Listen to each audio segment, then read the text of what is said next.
delivering a talk on Catholic Christianity and the Catechetical ministry in the Philippines, learnings from a nationalist study. So I'll just briefly introduce Professor Dr. Batan, and then I will turn over the platform to him so he could begin his lecture and presentation. So, Professor Dr. Clarence M. Batan is a Filipino sociologist, professor at the Faculty of Arts and Letters, and research associate of the Research Center for Social Sciences and Education, or RCSED, at the University of Santo Tomas, Manila, Philippines. He obtained his AB in Sociology from UST, MA in Sociology from the University of the Philippines, Diliman, and PhD in Sociology from the Dalhousie University at Nova Scotia, Canada. His research interests are sociology of childhood and youth, sociology of work and employment, and qualitative and mixed methods. At present, Dr. Batan leads a multi-million grant, the National Catechetical Study 2021 Pastoral Action Research and Intervention Project commissioned by the Catholic Bishops' Conference in the Philippines, Episcopal Commission on Catechesis and Catholic Education, to understand the state and condition of catechetical ministry in the country. So this bio note was taken from Professor Dr. Batan's personal website, which you could visit at www.clarencebatan.com. So thank you everyone once again for joining us today. I hope you are all safe and well amidst the typhoon. So I'll now turn over the platform to Dr. Batan. Thank you very much and good day. Mapagpalang umaga sa ating lahat. Good morning. Thank you, Rainier, for the introduction. Thank you. I am Yayet. I will be facilitator today. And it has been a while. I've been invited to share insights about religion, culture, and society as part of the continuing professional education sa philosophy, and it was a beautiful invite kasi usually nadun kami sa social sciences, and I love to think na when I heard about this initiative of really empowering philosophy students and teachers to understand culture, society, and religion as a special intensive course, I did not say no immediately, pero dahil sa nag-iba yung I should have been abroad, and then nagkaroon ng pandemya, sabi ko, wow, so pwede na. So thank you very much. This is, I think, an intimate group. We're 22, and with us also are some of my colleagues and fellow researchers from the National Catechetical Study. I really hope that through this engagement, you can get something beautiful from such sharing, okay, in the process. So I would like to share my screen and start, and then siguro pwede tayo maging interactive in a way bago ko tuloy-tuloyin yung pag-share ng input, no? I would like to show, pwede bang paki-yes nyo or show of hands kung nakikita nyo po yung aking screen? Meron siyang function sa Zoom. Nakita nyo ba? Okay, very good. Beautiful, beautiful. So today is about sharing an investigation about catechista. And in the context of catechetical ministry. Along the way, I hope I can give justice and siguro more articulation onto how we went through this project over the number of 5 years now. And so our intention for today is to play a contribution to your special intensive course on culture, society, and religion. For today, I'm going to talk about Catholic Christianity and catechetical ministry in the Philippines, learning from a national study. It's a national study because it involved the entire Philippines. And mamaya makikita nyo na wow, difficult pala pagka buong Pilipinas yung tinitingnan mo, but it is really worth it because you could see a sense of where we are, no? And I am so fascinated with this one kasi one of the interesting things na pwede natin tanungin dito sa Pilipinas kasi majority ay mga Katoliko ay where do we go from here, right? So as a start, so we will have some kind of interaction. I would like to know you. I would like to you to introduce yourself. Yung name nyo lang, yung institution nyo lang, and siguro, kung pwede, sabihin nyo lang sa akin kung ano ang inyong concept when you hear the word Catholic. Okay? And then after that we continue the discussion. Okay? So let me start. Clem, you can show your your video if you're comfortable, and then kung pwede siya, and then so I could see you too. Okay? So Clem, opo. Please introduce yourself, name, affiliation, and then your concept lang of Catholic. When you hear the word Catholic. Good morning po. Good morning, Clem.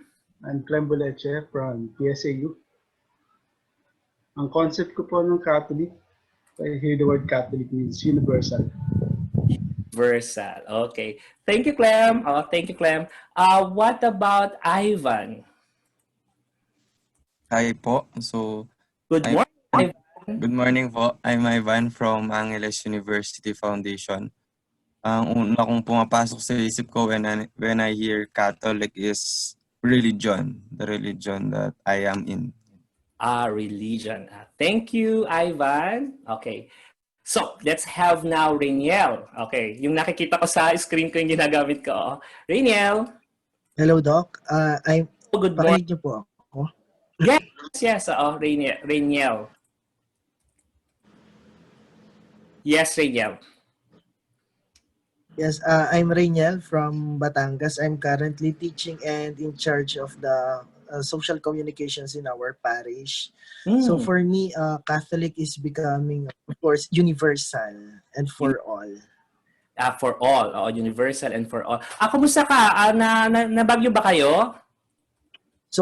Yes po, sobrang hina po ng internet and currently po we're having a drive para po makakalap ng funds to help our yung mga malapit po sa Taal Lake na nasalanta din po. Taal Lake na naman. Ako, it's really crazy. No? Sana yung Department of Disaster natin and Resilience matupad na para makatulong ang estado. Thank you, Rainiel. Max, are you okay, Max? Thank you, Rainiel. Max. Well, good morning, sir. Good morning. Can you hear me? Yes, I could hear you. I am Max Chodi Kimilat from Southern Leyte State University. Actually, we're two in the class. We have also Miss April. Now. Okay. So my idea of sir. Kasama mo ba dyan yung isa sa kaklase natin? Yeah, but he's in the other room. Okay. We have different offices kasi. Okay, good. So my idea of Catholic is Christ and the Universal Church. Only those two phrases. Okay, thank you so much. Let's have April. Thank you, Max. April. Hello, good morning, sir. I'm morning. April Rose Estrella. I'm from Southern Leyte State University. I'm with Sir Max. Ikaw pala yung kasama niya. Okay. Yes, sir. Okay. Yes, sir. The word that I can associate to Catholic is stable, and now it's somehow changing. Okay. Sige. Very interesting concepts. Thank you, April. Let's have now John. John? Hello. Hello, John. morning po. So, I'm John Kevin Mendoza. Ay, dalawa pala yung Jan natin, no? Sorry, So, kaya ano. J-A-N muna. J-A-N. Okay, sorry. Thank you J-A-N. po. Sorry. Okay. Okay, so I'm John Kevin Mendoza po from Holy Spirit Academy Malolos, Bulacan. So I'm Okay. from Bulacan po. So I'm currently teaching philosophy and CL. So siguro may what I could associate with the Catholic is first is Christ, and then second church, and then third apostles. Sige po. Yun po yung ano ko, Church, Christ, and the Apostles. Apostle. Wow. Okay. Thank you Thank po. you so much. Let's have John now. J-O-H-N. Good morning, Doc. My name is John Romel Nunez. I'm affiliated with Colegio de San Antonio de Padua here in Cebu, Philippines. Oh, where in Cebu? Cebu, yeah. Yes, Doc. My idea of Catholic is, I think, shared faith, and that it is a tradition. That there is, it is rooted in tradition. And tradition. Okay, beautiful. Okay, now let's have Ryan. Ryan? Hello, good morning, Doc.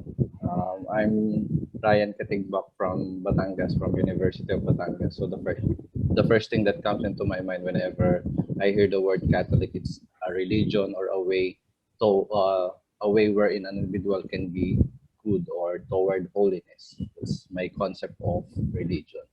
Okay. Thank you, Ryan. Pwede na siguro si Jeremiah. Jeremiah?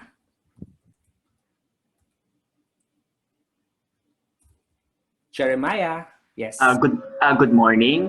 I'm Jeremiah Paser from Rizal Technological University, Mandaluyong City. When we speak of the word Catholic, I can associate it with evangelization, sharing the gospel to the different corners of the world. Okay, wow. Thank you so much for that. Now let's have okay na si Ivan, Rainier, Ron. Hi, Ron. Good morning, Prof. Good morning. I'm Ron Badia from Asian Institute of Maritime Studies. Oh, wow. Yes, first institution to have a philosophy department po. First maritime institution. Oh nga, natutuwa ako na nagpipilo na ngayon ng mga ano natin, maritime students. Mga marino. Opo. Yes. Yes, Prof. Every time I've heard the word Catholic, na-associate ko po ang word na liturgy. Liturgy. Okay. Thank you po. Galing. Okay, thank you. Let's have Cress now. Cress, Ryan. Tama ba ako, Cress? Yes. Yes, hello. Good morning, everyone. My name is Chris Ryan Paruginog, and I'm currently affiliated in the University of San Jose Recoletos in Cebu City. And the word that I can associate with the word Catholic is diverse. Diverse, oo. Yeah, oo. We made a one presentation there, Chris, ng NCS with the director. Kasi Agustinian ba, tama ba? Yes. Agustinian yung yung catechetical director ng dati ng Cebu sa mga katekista. Kaya diyan pumunta. Big affair. Thank you, Chris, right? Thank you. Nice. So ayan na ano tayo na all good. Mark, are you there, Mark? Mark Calvin. Good morning po. Good morning, Mark. Okay, yan. I'm Mark Kelvin Debero from Angeles University Foundation. So my idea of Catholic is universal and inclusive. Universal and inclusive. Okay. Nice. So we have Abelardo na. No, Abelardo.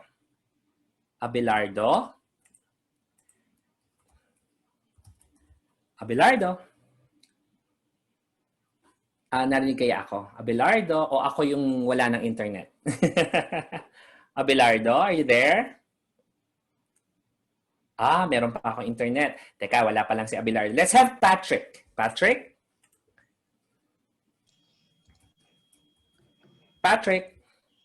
Wait, I'm having trouble with the video. Okay. Yes. Hi, I'm Patrick Boyok I'm currently affiliated with San Beda College, Alabang. but I'm staying here in Laguna today because we're work from home set up. And my idea of Catholic is one holy Catholic and Apostolic Church. One holy Catholic. Si Patrick is parang ano siya, no? Nasa ano siya, nasa I believe in God yata. Ito nasa creed natin to. Yes po. Church. Okay, nice. Nice. Thank you so much, Patrick. Nandiyan na si Abelardo. Abelardo, are you there? Okay, so wala pa rin siya. So let's have, sorry ha, pero kilala ko to eh. Pwede kay si Gian muna. Gian? Join ka na rin, Gian. Harvey. Gian, are you there? Hello po, good morning everyone. Harvey, yeah. Yes, Harvey, yes. I'm Harvey Gain Kapulong from Angeles University Foundation. Yes, opo. Yung Catholic po for me is the largest Christian church sa mga strand ng Christian churches. Okay. Okay, thank you. Thank you, Harvey. Opo. Jesse, are you there, Jesse? Yes po, Doc. Good morning. Jesse. Anong gusto mo, Jesse o Joshua? Jesse na lang po. Jesse, yes, Jesse. I'm Jesse from Malayo, actually, affiliation ko. I'm from UST, Department of Philosophy. Well, Catholic for me is perhaps nasabi na nila, universal interpersonal religion. Universal, okay, religion, right? Okay, thank you. Let's have Julia. Julia, are you there? Julia. Hello, sir. Hello. Narinig po ako. Hello, Julia. Yes, yes. I will wala, parang hindi po yata maganda yung mic ko and hindi po maganda yung camera ko kasi sa It's laptop. okay. So, Okay. off ko na ako. So, I'm Julia from UST, one of the technical staff of this project. So, when I hear the word Catholic as a non-Catholic, basically the concept that comes to my mind is the Roman Catholic religion. Okay. So, this big religion. No? The institution. Okay. Thank you, Julia. Gian, are you there? Gian? Hello po. Oh, yes. Sige, pakilala ka, Gian. Good morning po. Katulad po ni Julia, I'm one of the technical staff of this project. And katulad din po ni Julia, ay isa akong non-Catholic, non-religious person. So when I hear the word Catholic, I usually associate it with something cultural.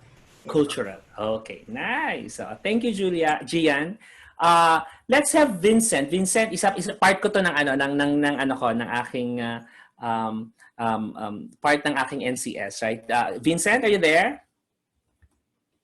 Vincent? Wala pa yata. Ayan, si Vincent. Yes Okay. po. Yes, sige. Pakilala ka, Vincent. Hello po. Wait lang po. Ayun po. Hi, I'm Vincent Valientes from Department of Sociology. Professor ko po dati si Ma'am Gian.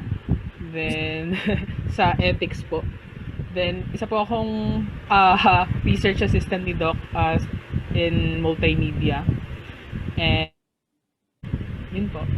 And as also, Catholicism, kahit hindi non-Catholic po ako, siguro po it's po. Kasi it's universal na. Yan po. Universal. Thank you. Thank you.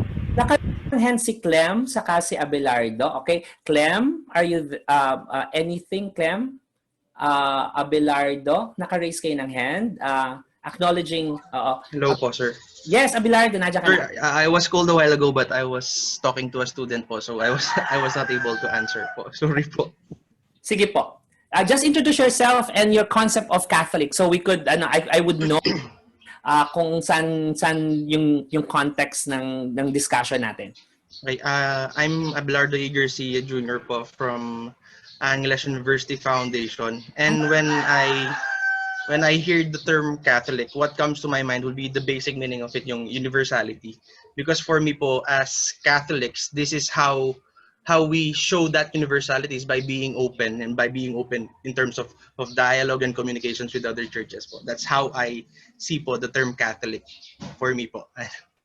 Ganda, no? Ganda nung concept. from Abelardo's perspective. Okay, so let's have sino pa ba? Si Ruth. Si Ruth ang hindi ko pa natatawag. Ruth? Good morning po sa lahat. Okay, Catholic means universal faith for me, in and out of the Christian religion. Okay. Ruth, pakilala ka po. I'm Ruth. Di ko mapalitan yung name ko dito, Fasi Ruth Andaya. So, I'm a part of the NCS team with Doc Yayet, and I'm the project assistant for admin and finance. A good day to everyone. Good day. Thank you, Ruth. So, mukhang may isa akong hindi natawag. Tama po ba? I only have 20. And the 22nd, sino po hindi pa po ko natawag?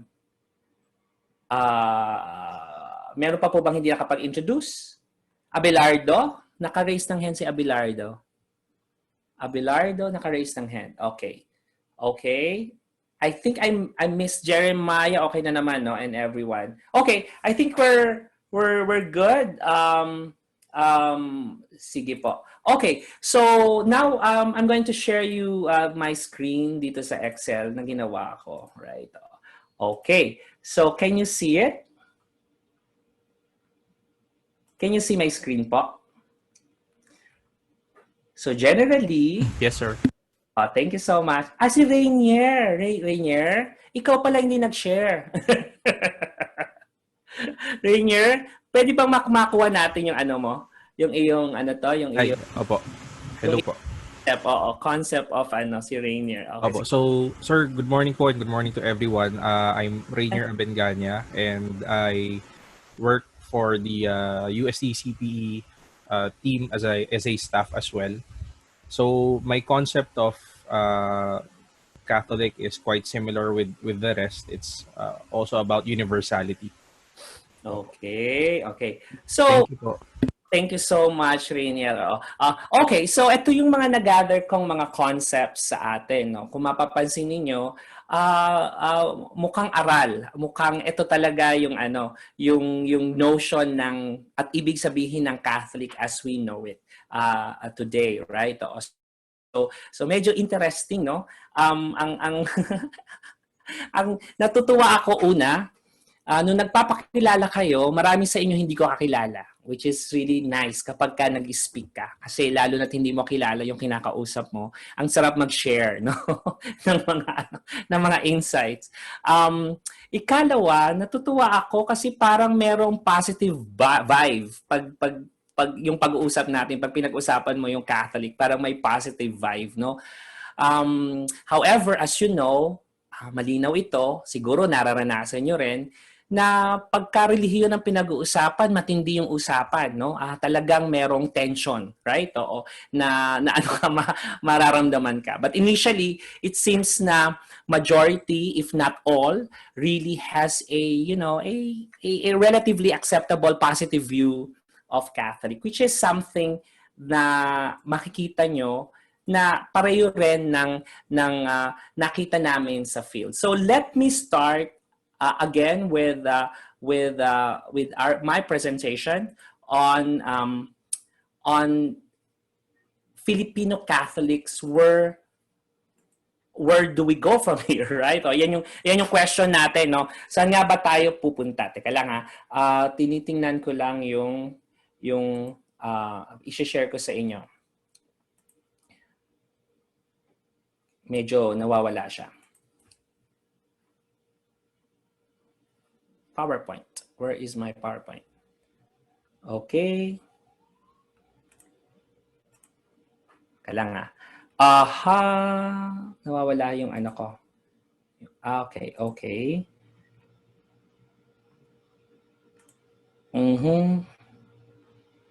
Kailangan po. Medyo hindi ko makita yung aking PowerPoint now. Yan. Okay, there you go. Now, let me start the presentation by asking you what you think about what you think about these photos. No, so the first photo is a photo of the nuns, of the missionaries of missionaries catechist of Saint Therese of the Child Jesus. And yung baba, medyo interesting, no? Yung mga representations of religious symbols by Miss Universe candidates recently na show last Saturday and Sunday. And so, I would like to ask siguro si Abelardo. Abelardo, Hello po, sir. what do you think am I trying to point out here? Itong una yung madre, tapos yung ikalawa yung representations ng symbolisms natin through a national event of a beauty contest. Maybe po, sir, what you are trying to show us will be where we have been and maybe where we are going right now. We have the first photos shows us our traditional perspectives of how we look at images of Catholicity maybe, or people who are Catholic, especially the religious, then showing us now what happens next. Diba?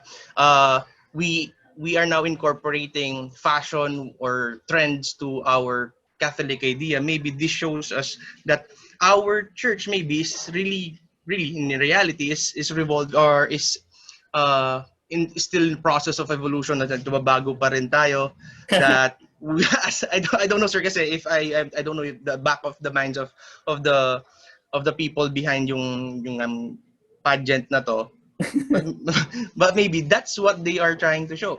Kasi I was really surprised, kunwari yung pong image yata ni Manawag po yun, hindi naman ganun sigurong uupo si Mama Mary, but still this shows us that maybe as our church is going through these changes, going through the changes that's happening in the world, that we have to go with it. The same time, we still have to remain holding on to who we really are. Yeah. Parang ganun lang po. I don't know, sir, if... Thank you, Abelardo. Clem is raising his or her hand. Clem, are you there? Yes, sir. Yes, sir. Oh, what do you think? It's very good. I think at the moment it's a very good definition of what we have, because the other picture is telling us the tradition, and the other one is the new things is coming in.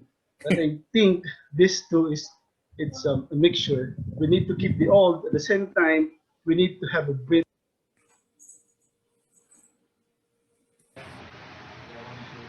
Yes, Clem? Yes, sir. Nawala si Clem. Clem, yes. Wala. Finish your thought. Okay. So I think yung picture, it's a combination of the old and new ones. I think we need to keep the tradition. At the same time, we need to give space in the new voices that coming in order for us to really read the sign of times. Grabe, no? Alam niyo, thank you, Clem. Thank you, Abelardo. Alam niyo, sasabihin ko sa inyo, nung pinaprepare ko itong presentation na to, nagulat talaga ako.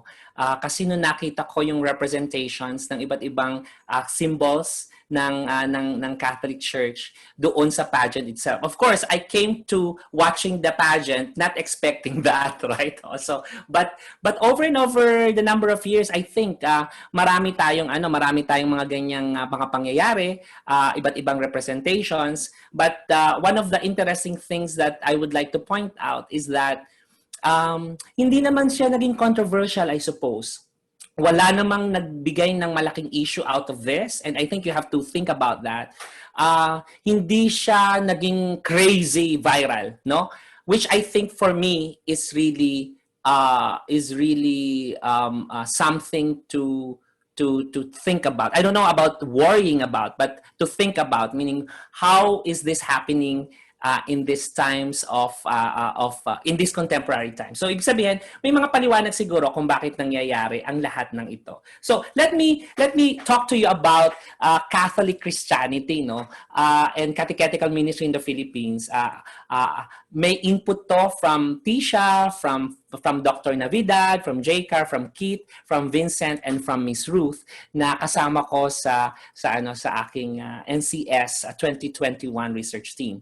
Meron kaming online na website and Facebook page if you really want to know more about NCS 2021. Okay, so what will I be sharing with you in the next few minutes is all about an interrogation of the concept of Catholic Christianity through the lens of catechetical ministry. Kasi sociologist po ako, hindi po ako makapag-explain ng tungkol sa Catholicism pag wala po akong working data, no? Okay? And nabigyan po kami ng pagkakataon na tingnan po ang estado ng catechetical ministry sa buong Pilipinas. Kaya dito ko po i-explain sa inyo ano yung mga working insights namin tungkol sa Catholic faith natin from the lens of catechetical ministry. Catechetical ministry is really considered as one of the most significant ministries in the everyday life of the Catholic Church. In fact, kahit saan ka pumunta, meron talagang katekista na siyang nagtuturo ng fundamentals of faith, and usually they are volunteer. Later, I'm going to share with you yung data. So, it started in 2016 when I was asked, when I was a former director of the RCCSC sa UST, to lead a study on the national catechetical situation of the country. And then there was a shift in 2019 when we get a multi-million grant to translate our research findings into intervention outcomes. And so what we're going to show you is a report on the Filipino catechists, catechetical ministry, catechetical leaders, and the catechized, yung mga recent preliminary findings namin for NCS 2021. As you could see, and as you would expect, I'll be using an emic approach. It's an insider's point of view dahil hindi lang dahil sa ako ay Katoliko, kundi dahil nabigyan kami ng pagkakataon to really talk to the bishops, talk to the catechetical leaders, talk to the catechists themselves. On the one hand, we talk to the powerful in the church. On the other hand, we also talk to the marginalized in the church. Ito yung mga katekista natin. So I would want to think that I will be providing a reflective understanding of what I call a sociology of Catholicism in the country. It's not sociology of religion. I don't consider myself a sociologist of religion because if you are a sociologist of religion, syempre alam mo, iba't iba yung relihiyon na dapat alam mo yung iba't ibang dimension niya. The only thing that I know for now is the chance to understand Catholicism through catechetical ministry. So the main thesis that we are arguing here is that there is this social reproductive dynamic that the catechetical ministry plays in the everyday lives of Filipino tayo to describe why Catholic faith remains strong in the Philippines. So over the number of years as a observant and as a person who has gone to different cultures all over the world, talagang fascinating yung Pilipinas kasi puno ang simbahan, kitang-kita mo sa jeep, sa bahay, sa tindahan, ang dami-daming mga symbols and what have you. And what's fascinating people observing us is that how is it possible that we remain as Catholics? And I really think that in this study, we discovered the social reproductive mechanism for this intense persistence of Catholicism in the country. So, at ito ay dahil sa catechetical ministry, it provides an educative space in introducing fundamentals of faith.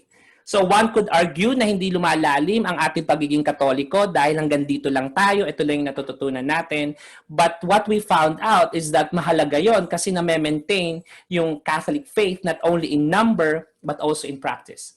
And this is due to the many that we discovered in the field na nagsasakripisyo at nagvo-volunteer bilang mga katekista. We call them faith-driven servants sa volunteerism, sa spirituality notion ng mga katekista. And ginagawa nila ito amidst the many influence of what you call as the secularization processes of the contemporary world. So in the end, I would like to give time to talking about some of the intervention programs that the Catholic Church are doing right now to re-energize catechetical ministry in the entire country. Despite the pandemic, napakadami na nilang ginagawa para mapanatili yung pagtuturo ng pananampalataya, lalo na sa mga bata at sa mga kabataan. Okay, so ang objective natin dito sa sharing na ito ay tatlo lamang. To understand Catholic Christianity through the lens of catechetical ministry, to discuss salient findings of Catholic Christianity through catechetical ministry data, and of course, to have the chance to interrogate the social reproductive role of CM in the continuous propagation of Catholic faith in the Philippines, which is captured in the 7 working insights that we are proposing. Ito yung research-based intervention outcomes na pinag-uusapan na para lalong ma-energize yung catechetical ministry sa bansa. So our presentation flow, medyo hindi natin ito masusunod, but I'm going to talk about Catholic Christianity and catechetical ministry. And then interspersed with it will be findings and insights. And I hope that in the end, we're going to have some kind of open forum and we will have closing. So let's start with the 7 working insights from the National Catechetical Study 2021 Pastoral Action Research and Intervention Project. So as an introduction, I would like to make mention of some observations. Una, common understanding on the Catholic Church and Catholicism emphasize influences of the secularization processes. Ibig sabihin nito parang laging under threat na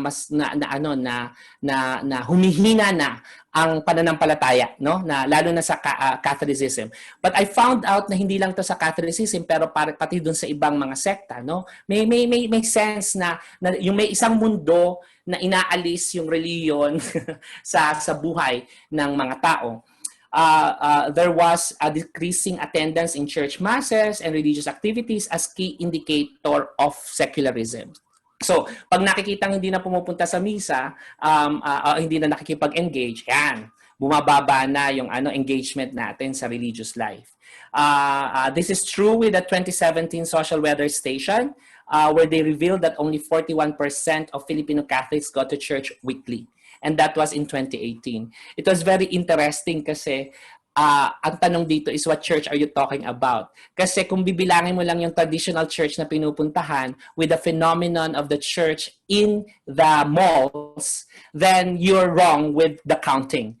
Kasi at nagkaroon na ng online masses and all other ways by which you could attend mass. So sabi ko, wow, this is really fascinating, no? The way we see the world and how we represent Catholicism. So, in a way, the observation point to yung increasing doubtful Catholics we have towards faith in the Catholic Church. So you may feel na ganon yung observations ng marami. Okay? So, ngayon, interesting questions. Ang tanong ko is, who are really studying Catholics in the Philippines? Sino ba talaga mga researcher ng mga Catholics dito sa bansang ito? Kasi hindi ako researcher dati ng Catholic faith. In fact, I am all good with youth, employment, and education as my thesis on standby. Yun talaga yung tinitingnan ko. But I was commissioned to do this. And so the question really, sino ba talaga yung nag-aaral ng mga Katoliko sa Pilipinas? And if there are, how are they studying Catholics and Catholicism? Yung issue na methodology. And the third one is that, are there academics really constructing an engaging discourse about being Catholic and Catholicism as a subject of inquiry in the Philippines? Remember, it really seems, and sinabi sa akin ng mga pare, na we take for granted being Catholic. we don't even think about it na. We just move along the way. Wala tayong mga researchers tungkol dyan. Minsan nagkakaroon tayo. Hakokano, for example, meron siya na isulat noong 1967. Si Cornelio, ang aking kaibigang fellow sociologist, 2012, 2014, all other Rappler opinion pieces niya, isa siya talaga sa batinding tumitingin doon sa pagiging Katoliko natin, right? Oo. So ang tanong, kung kakaunti lang yung nagre-research, bakit kaya hindi nagre-research? Okay? And one of the most fascinating things that I discovered is that sa ibang bansa, lalo na dun sa mga Catholic countries na sinasabi, meron silang tinatawag na Center of Catholic Studies.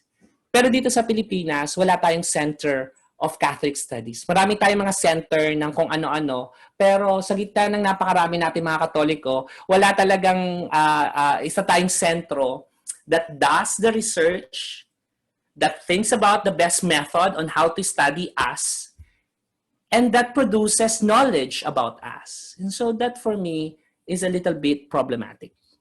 So, some theoretical points to consider. Well, I just would like to direct attention to three important readings that I'm going to share with you.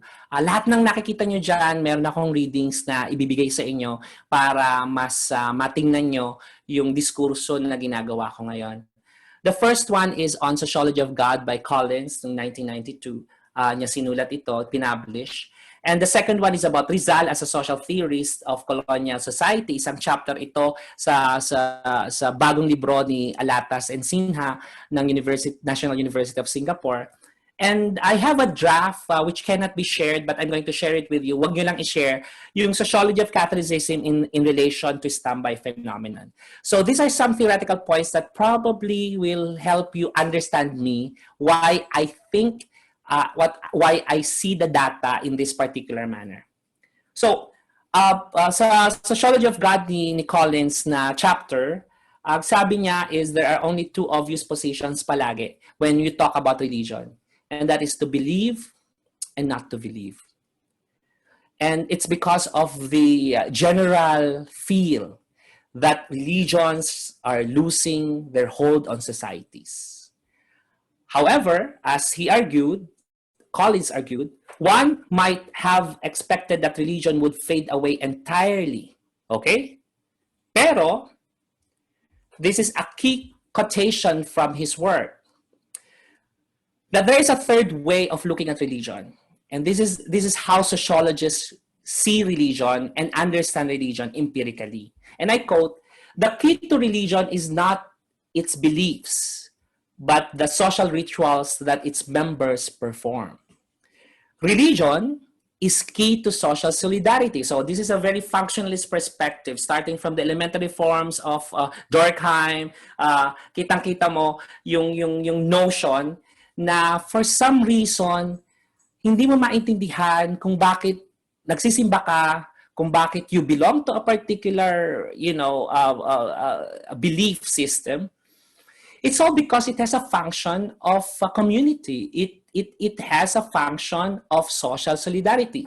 Religion is key to social solidarity, and that religious beliefs are important, not in their own right, but as symbols of social groups. So you have a feeling of belonging to a particular group. Kaya nga palaging sinasabi, community, fellowship. I love those terms because those terms are highly sociological as far as we are concerned.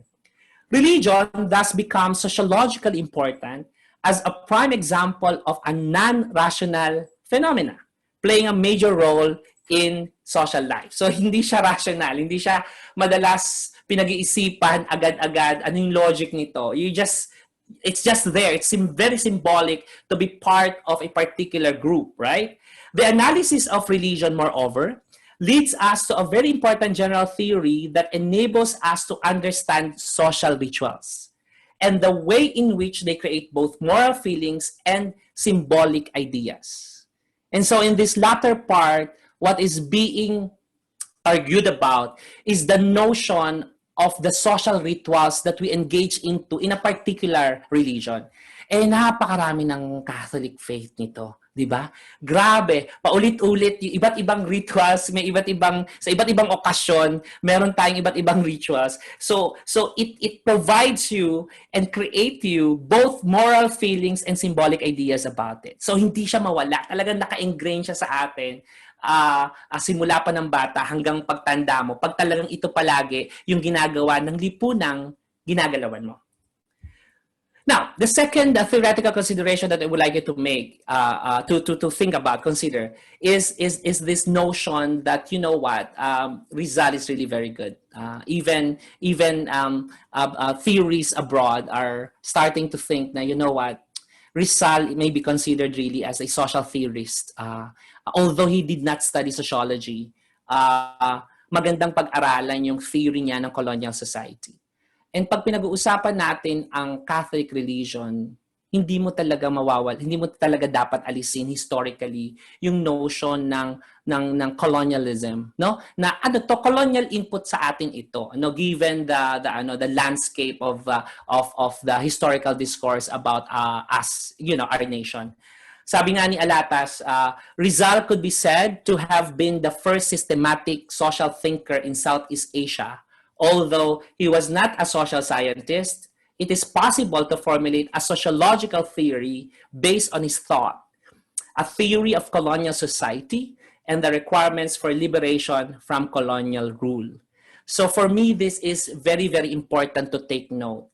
Sarami ng tinitingnan natin tungkol sa Catholic faith at yung impact ng Catholic faith sa atin, kailangan intindihin natin na may mga naisulat na tungkol sa kung ano ang buhay natin during the colonial times at kung sino tayo bilang Filipinos given the introduction of Catholicism in our lives as a culture. So ito, maganda tong i-point out, no? For Rizal, the corruption of the Spanish colonial government and the Catholic Church in the Philippines was responsible for the oppression and exploitation of Filipinos. Pag naririnig mo to, parang sinasabi mo, anti-Catholic ba talaga agad si Rizal? I would argue otherwise. Kasi Spanish discourse, on the other hand, blamed the backwardness of the Filipinos on their alleged indolence. Rizal's agenda was to turn the Spanish argument on its head by showing the backwardness of the Filipinos was in fact a consequence of colonial rule. So when I was reading The Indolence by Rizal and reread it over and over again in relation to standby phenomenon, I realized that what Rizal is doing is really what I call a sociology of Catholicism. It's not really attacking the faith in itself, but rather the socio-historical and cultural forces that made up the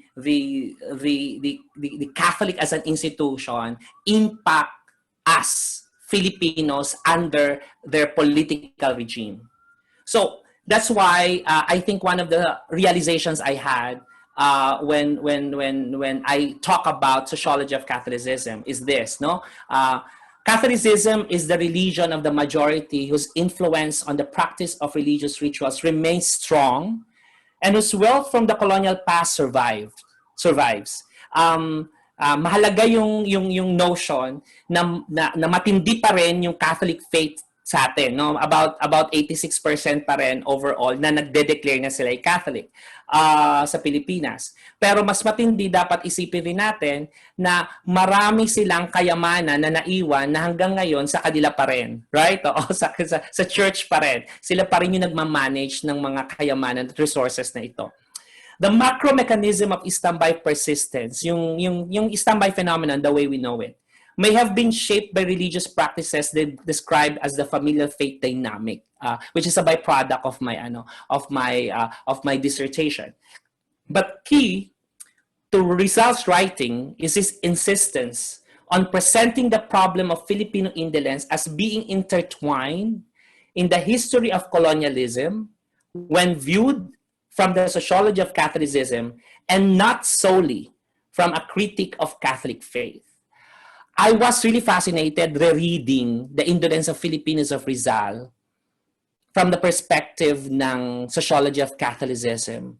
Kasi iba yung magiging reading mo dahil hindi ito tungkol sa faith na inaatake niya, but rather yung mga socio-structural dimensions of how the faith was used to oppress us, yung mga colonized. I find that fascinating. So, for this presentation, ang context ko is that I am a sociologist researcher. I am a researcher who is an ethnographer. As an ethnographer, I use multimedia methods. And yung approach ko for sharing today will utilize emic perspective, meaning it will be an insider's point of view. And so the strategies that I'm going to employ will be techniques of stories, kwento, datos, data, at insights o pananaw. Okay? So let me start when talking about the project. Itong project namin 2016 nagsimula. One should understand that CBCP is very, very powerful, and that it has the power to inspire and to change. And that based on our basic Catholic teachings, the bishops and priests are the first catechists. But you know that they are not serving as one because our concept of catechist ay yung mga nagvo-volunteer.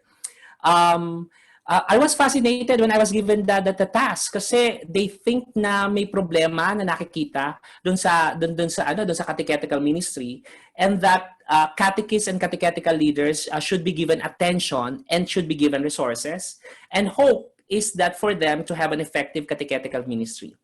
But to cut the story short, I was really surprised and overwhelmed when in 2019 they released a statement, Conquering Evil with Good, with this particular passage, and they were telling me that it is all because of the National Catechetical Study insights that they have known. Yung Conquering Evil with Good, last January 28, 2019, sinulat nila, and these are the bishops writing the entire Catholic community. And I quote, "When people do not understand our essential doctrines as Roman Catholic Christians, we have also ourselves to blame." I find that very humbling from the perspective of the bishops to start to realize that really marami tayong mga Catholic doctrines na talagang hindi natin lubos na naintindihan. It could also mean we have failed in our preaching, another admission, pero dito talaga na nag-impact sa NCS team, that perhaps we have not been effective enough in our catechesis about our faith. Especially now that we are going to celebrate the 500 years of Christianity, and which I call Catholic Christianity in the Philippines. Dapat, this should be a perfect opportunity to find better and more appropriate ways of communicating our faith. So Viola, the CBCP, recognizes that we are really not effective in communicating our faith. So the argument that we proposed for the 2016 was to look into the landscape of catechetical ministry, and probably makakakuha tayo ng pastoral insights. And not only that, baka naman ma-discover natin yung mga tunay na naglilingkod sa simbahan without question, right? Oo. And we call them faith-based servants, that maybe totoo pa kaya na may naglilingkod sa Catholic Church natin dahil hindi ako naglilingkod sa Catholic Church, hindi ako nagvo-volunteer sa Catholic Church, and minsan nagsisimba ako, minsan hindi. So medyo as a researcher, sabi ko, this is very, very interesting to argue about. So the focus is conceptual ministry. The focal issue is the education in the faith. So hindi ito secular education na nasa UST or whatever. Hindi ito theology. It's really catechesis. Ang relevance nito is for us to have effective catechetical ministry. So we are not talking about catechesis. We're not talking about catechism. We're talking about catechetical ministry, Kasi yung realm ng catechesis at catechism, mga philo-theo siguro yan, Pero kaming nasa socio, catechetical ministry ang pwede naming tingnan. So historically, it started noong pang 1979. So interesante talaga ang CBCP, malaman yung national situation natin ng religious landscape ng Pilipinas. Noong 1979, noong 1989, noong 2003, noong 2001, and then after 16 years, itong 2016 na NCS4 na ginawa na namin, and then which was followed by NCS5, which is the NCS 2021. So ang research journey namin ay sa buong Pilipinas. No? Mula Apari, hindi kami nakapunta ng Batanes, nagkaroon ng pandemya. Mula Apari hanggang Basila na puntahan namin. Holo, kumukuha pa kami ng permit, then nagkaroon ng bombing. And so we were not able to join our catechist in Holo. But we were able to see them and talk to them in Zamboanga. Okay? Ito yung sinasabi ko po sa inyo na medyo powerful tong research na to kasi we're given a space to talk to the bishops themselves. Yung findings ng research namin 2017, 2018, ito 2019, ang dami ng activities. 2020, hindi natuloy dahil sa pandemya ng July. So, from studying the catechist, we also study catechetical programs, and catechetical human resource for the NCS5. Okay? For the catechized, where some of the data will be shared today, it's about those who receive catechism. So inas namin yung catechist at catechetical leaders, and this time inas namin anong impact ng catechesis doon sa mga binigyan ng catechesis.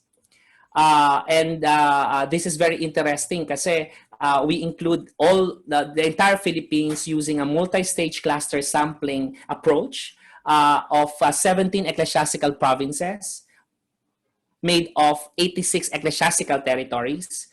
And then we randomize and choose 2 parishes from each ecclesiastical territory and chose 100 respondents. And from there, we hope and we really made it a point na sana yung isang parish will be center and some parish is periphery. So 50 dun sa isa, 50 dun sa isa. And so for purposes of distribution of by age group, kasi usually pag nagre-research kami, ang nakukuha lang namin yung mga working, no? We really made a point na multi-stage sampling, stratified sampling ito. So 10 respondents from each parish should be children, and then we have youth, and we have adult, and we have elderly.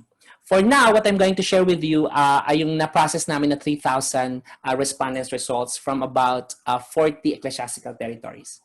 Okay? And so we also have studying catechetical formation programs and then catechetical human resource. And then this is the most exciting part. How do you translate research into intervention programs? And I'm going to end with this one. So for the methods in 2016-2018, well, it's not just academic, it's also pastoral. The design and exploratory and descriptive, mixed method po ito. Respondents po namin ay catechists and catechetical leaders. And so we only did a census survey of the entire Philippines na mga catechista. We have informant interviews and then some focus group discussion. And so as you could see, what we're going to share with you are really descriptive statistics which the bishops asked us to present. Yung simple lang na maintindihan ng mga katekista. For the 2021 is a little sophisticated na, right? Kung makikita nyo, medyo sophisticated na. May iba't iba na kaming design dimensions for quantitative and qualitative researches. No, I hope we will find another time to talk about the methodology by which we gather the data, so we could further convince you about our findings. Research findings and insights. Okay, so what I'm going to do is to point to you probably two insights, and then we're going to have a break. Okay, so para makapag-break tayo ng konti before we have the second session. Okay, so 2016-2018 provides an understanding of the social demographic landscape of catechists, catechetical leaders, and their selected disposition of happiness, satisfaction, commitment, support, and other situationers relative to catechetical ministry practices. So, ito na po ang ating working insights. Number 1, knowing the state of catechetical ministry in the Philippines is crucial in understanding the Catholic faith practices in the country. Ibig sabihin, tingnan mo lang yung catechetical ministry sa Pilipinas, talagang makikita mo yung Catholic faith practices natin, no? Kasi sila nga yung nagtuturo right? So we find it fascinating na talagang ito pala yung mga datos kung bakit ganyan tayo. Ganyan yung nakikita natin sa kapaligiran natin when it comes to Catholic practices. Okay? So let me start with sharing with you itong Krus na Daan ng Katekistang Lingkod. You could also download this as a pre-publication book that we produce. This is a collection of research poem, Tulang Panaliksik hango sa National Catechetical Study. So, in a sense, we had an interview, we have focus group discussion, we observe, and then it's incumbent on my part to look at the data and produce something that is creative, that catechists will understand. No? So, we made use of a metaphor of Krus na Daan, Station of the Cross, in order to understand who catechists are and their struggle. This is an example. Hapunan, station number 1. Nagulat ang lahat ng sa gitna ng hapunang kanyang hinanda. Nagsabi si nanay, nakangiti, nananabik sa desisyong magturo muli tulad noon. Na muling gawin ang mahal na propesyon, malaking pananagutan, misyon sa simbahan, ang maging katekista. Di naman nagulat si tatay at mga anak dahil palagi siyang nasa simbahan. Bili ni tatay, huwag mo lang kaming kakalimutan isasantabi. Tugon ni nanay, hindi naman mahal. Kayo pa rin una kong pananagutan. Ngumiti ang lahat sa hapunang masarap at matapos kumain, si nanay pa rin nagmismis, naghugas. Ito ang unang krus sa daan ng katekistang lingkod, sakripisyong makahulugan. Kapag ito ay ikwinento ko sa mga katekista na usually audience namin, masigabong palakpakan ang talagang natatanggap namin because it captures the decision-making process of a particular relatively old, retired teacher na nag-volunteer para magturo ng pananampalataya.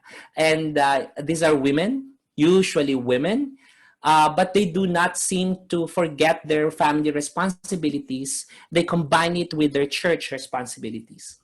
So the research story is that catechetical ministry in the Philippines is being carried out by older, lay, educated women volunteers receiving minimal transportation, if not wala pa. Okay? So katekista sila, volunteer sila, pero sila pa rin na nagagastusan sa proseso.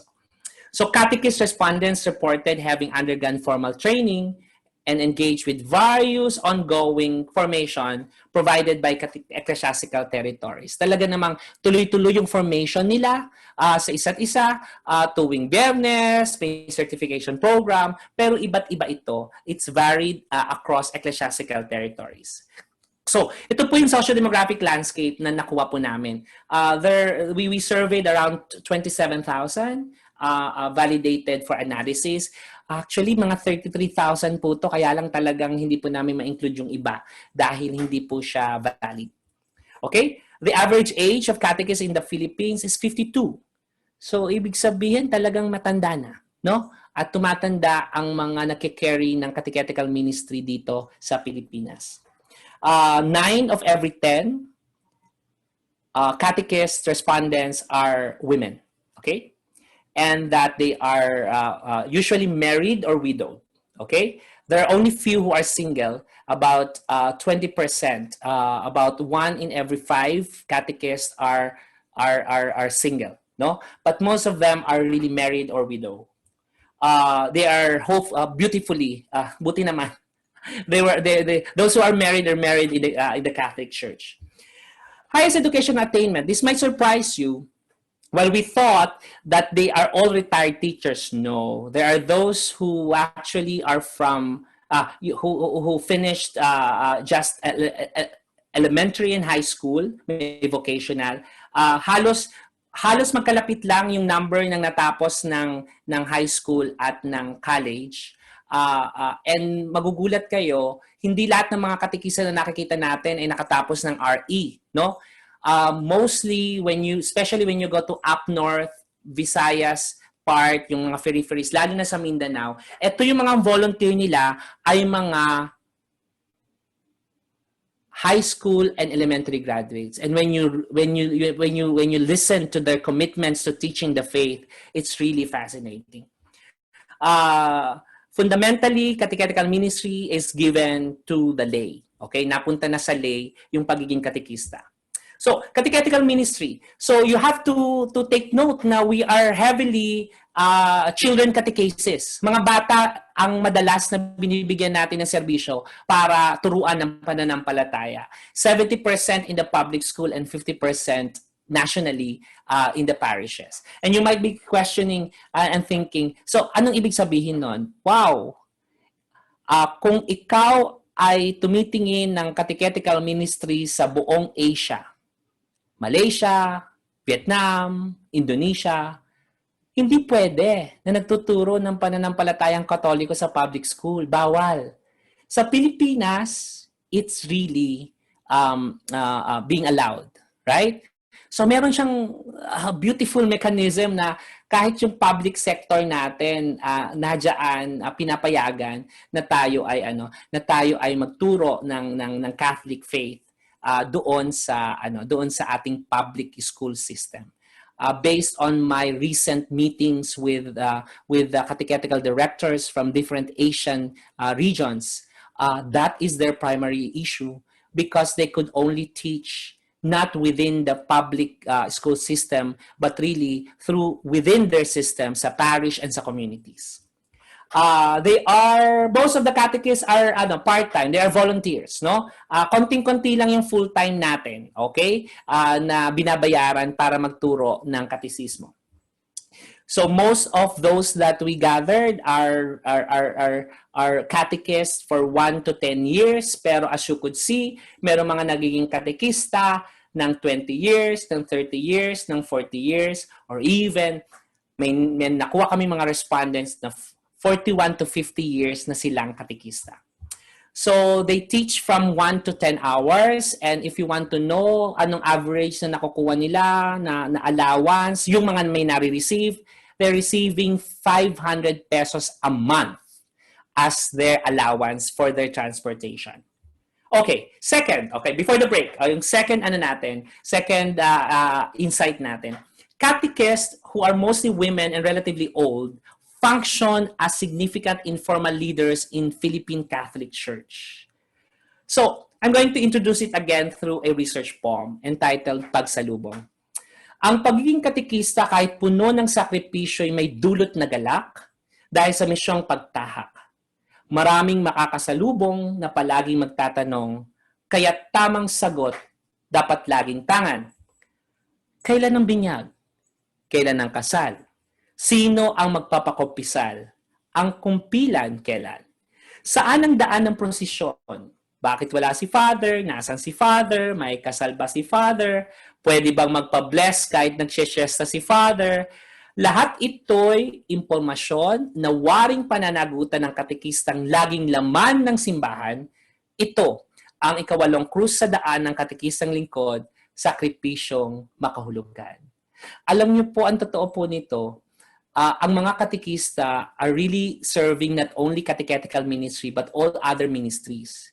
And that pagiging katekista really is tantamount to becoming an informal leader of the church without any designation. Pero dahil katekista ka, dapat kabisado mo yung misa, tanungan ka ng lahat, pag may namatay, pag may bibinyagan, pag may bleblesan. Ito yung mga kwento ng mga katekista all over the Philippines. And so, empirically, we have a question, aside from being a catechist, we have other works and services. So, we want to know, ano ba yung ginagawa niyo other than being catechist? Yung naman pala, nakikialam talaga sila sa lahat ng gawain sa church. Like in Lipa, ito po yung mga iba't ibang ginagawa po nila. Sila rin po yung lector, sila rin po yung secretary.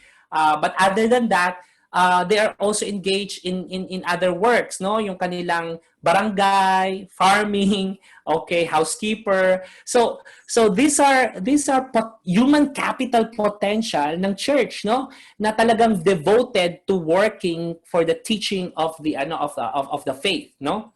Ito naman yung sa Kalapan, no? Mga committee members sila sa lahat sa iba't ibang mayroon nasa finance, may nasa school and everything. Pero kino-combine nila yung pagiging katikista nila with other work. Okay, so I guess I'm going to talk about the third and the fourth after maybe a 10-minute break. Is it okay? Para Rainier, is it okay?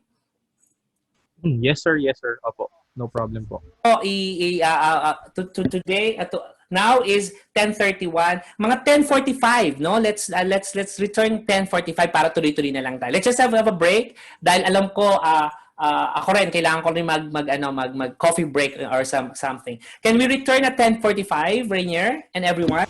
Yes, sir. No problem po. Thank you po. Sige, so unshare ko muna to. Thank you so much. Hello, welcome back. Are we all good? Nakapag-refresh ba kayo? No, sir. Hello, Rainier, nakapag-refresh ka ng kahit konti? Yes, sir. Yes, sir. Thank you po. Diyan, meron siyang Jan. Kumusta ka na, Jan? Yes, sir. Yes, Jan. Tanong ako sa'yo, kumusta? Anong, may insight ka ba dun sa first half ng sharing ko? Well, nakakatuwa lang po talaga na kahit papano ngayon, yung mga teachers po, meron pa rin tayong mga lay na interested pa rin na magturo ng faith kahit na, kumbaga parang hindi naman talaga sila compensated. Talagang volunteer work siya talaga and they're trying their best. Kaso, yun nga, minsan sila yung nasisisi kapag may problema.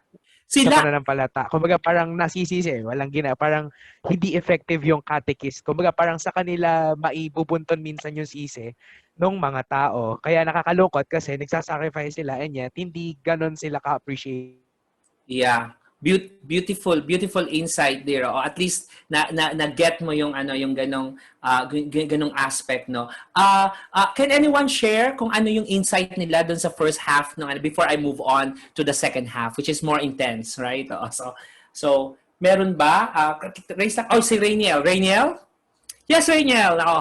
Yes, Doc. Good morning and good morning to all. I just want to share my insights dahil based on the survey that you've made, Doc. It's very realistic, lalo na po dito sa Batangas. I myself, I'm a volunteer catechist after I became a seminarian. Okay. After I went out of the seminary until now. And yung catechist sa amin sobrang diverse. Minsan nagbabago yung organization na kinabibilangan namin. Kagaya ko po, catechist naging in charge ng liturgy. Then ngayon po in charge na po ako sa social communications. Halos ganun po. At kapag may gustong malaman ng tao, kahit office thing pa yan, kahit mga yung mga itatanong mga requirements sa kasal, sa binyag, sa kumpil. Correct. Dapat katikista. Kung hindi, parang tataasan ka ng kilay. Ba't di mo alam, may katikista ka?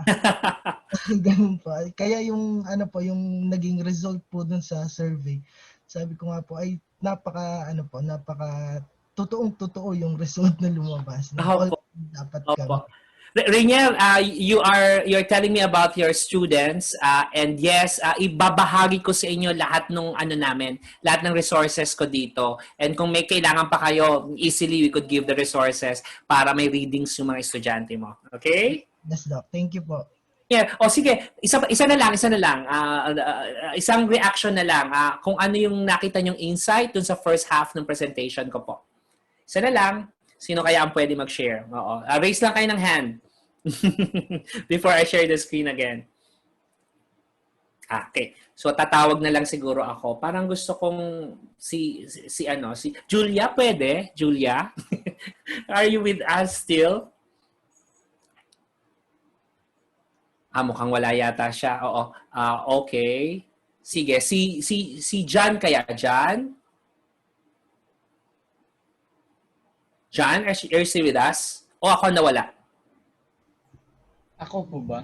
John Romel po ba? John Romel. Yes, sige, John. Yes, I was surprised. I'm not surprised. I'm happy that the research was those are the truths. When I was a seminarian, I had an experience in Manila sa Makati po.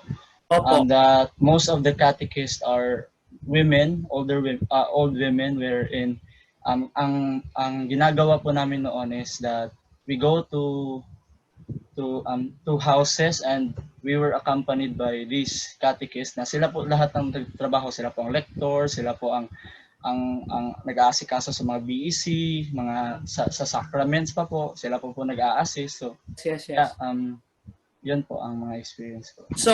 So in a way, John, are you convinced na talagang maintindihan mo yung practice ng Catholic faith? Kausapin mo lang yung mga katekista, right? Yes po.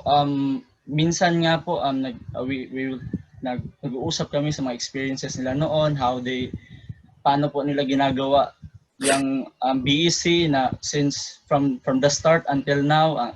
Syempre ang tatanda na nila. Minsan ina-assist pa namin sila sa paglalakad kasi nahihirapan na sila. So talagang we can see as seminarians that they are dedicated, and that we were somehow inspired to work kasi sa Quezon City pa po kami yung seminary namin, tapos pumupunta lang kami ng Makati to help them. So we were really encouraged to help them because we know that matatanda na sila, tapos they're still serving the church whenever or whatever they can do for the parish to grow or something like that. Fascinating, no? So thank you, John. So let me talk to you about the last 5 working insights na i-share ko sa inyo ngayon. The third one, and pinagsama ko na to, the third one is the forms of doing catechesis are multifaceted, lifelong, and evolving, responding to social-historical changes. While we thought na hindi siya nag-iiba rin siya, right? Oo. Pero iba't iba talagang form of doing catechesis. The fourth working insight is that understanding the secularization process in contemporary societies is continuously being challenged by the forms and persistence of Catholic ritual practices in the Philippines. Ito yung sinasabi ko sa inyo kanina pa, na yung notion ng secularization the way we know it, na nadedetach na yung buhay natin sa relihiyon, and in this particular context, pagiging Katoliko, sasabihin ko sa inyo, na-challenge talaga siya ng persistence ng Catholic ritual practices dito sa Pilipinas, no? And recently nakita ko lang, no, saan ka naman makakita ng kakagulo pa rin sa gitna ng pandemya sa Quiapo, no? Pinaghiwa-hiwalay sila pero ang dami pa rin nag-iintay, ang dami pa rin nakahanay. And ako nafa-fascinate ako dun sa level of of want and intensity na makapagdasal, no, sa Nazareno, for example. And it's the same in other pilgrim areas all over the country.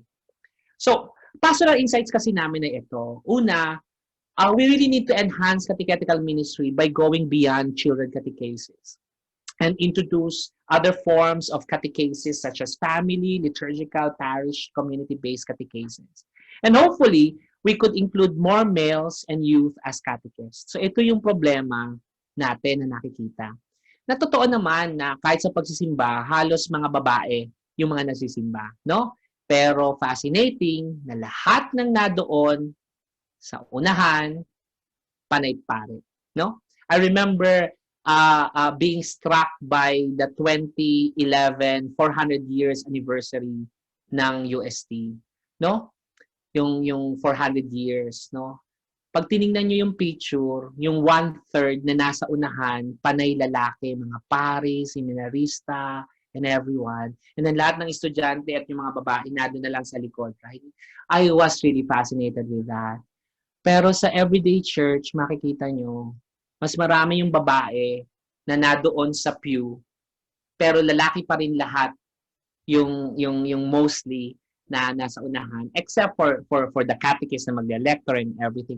So amin, ritual siya eh. Social ritual siya eh. Maganda siyang isipin, no? Anong role ng women sa church and everything. And I tell you, meron nang nasulat si Pope John Paul tungkol doon, at meron na rin nasulat ang new directory for catechesis tungkol sa women catechist, no? Next, Tingnan natin yung life and spiritual domains ng mga katekista. Tingnan nyo naman, yung goal nila sa pagiging katekista nila is really to deepen relationship with Jesus. Yun yung majority na sinagot nila, no, na mapalalim yung kanilang relasyon kay Jesus. Ito yung mga spiritual activities nila on a daily basis. This is what they do as reported by about 19,000 respondents. Pray the rosary, read the Bible, do silent prayer, and go to Mass. No? Fascinating. No? Ito yung mga ginagawa nila araw-araw. Their image of Jesus at the time of the survey was Lord. Okay? Talagang natin yung sinasabi kong driven by faith yung mga yung mga pananampalataya talaga na may Diyos, right? Ang ating mga katekista. How often do they receive communion? Ito, buti naman, merong daily at majority ay weekly. Ngayon, mapapansin nyo siguro, anong halaga ng monthly, quarterly, semi-annually na mga nag-Holy Communion na mga katekista? Ito yung nakita namin na may mga ferry-ferries paparet dito sa Pilipinas. Parang kuryente, no? While in fact you thought that having an electricity is normal, you have to go to the peripheries of the country to realize that not everyone has electricity. The same with receiving the communion or having Mass.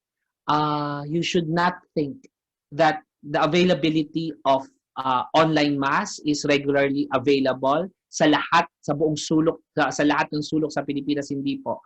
May mga katekista tayo na nasa periphery, na may para-liturgy, na hindi talaga simba every week.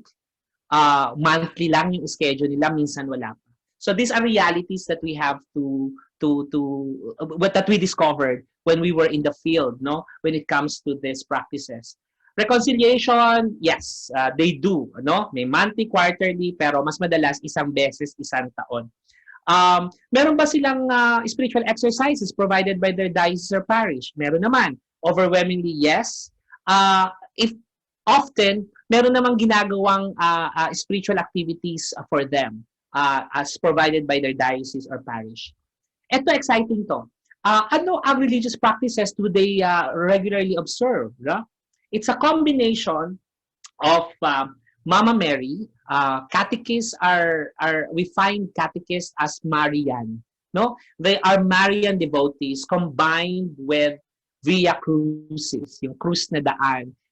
Kaya nga natutuwa ako sa lahat ng gathering nila, palagi may Mama Mary, tapos may isang krus na malaki, kalapit ni Mama Mary, right? Like the Pieta, no? So sabi ko, wow, fascinating tong vision na to, that they are women, and they are willing to sacrifice and be with the suffering Christ, no? As they do their catechetical work. Ito, maganda to. Itong mga belief system. Do you believe the Catholic Church stands as life is sacred?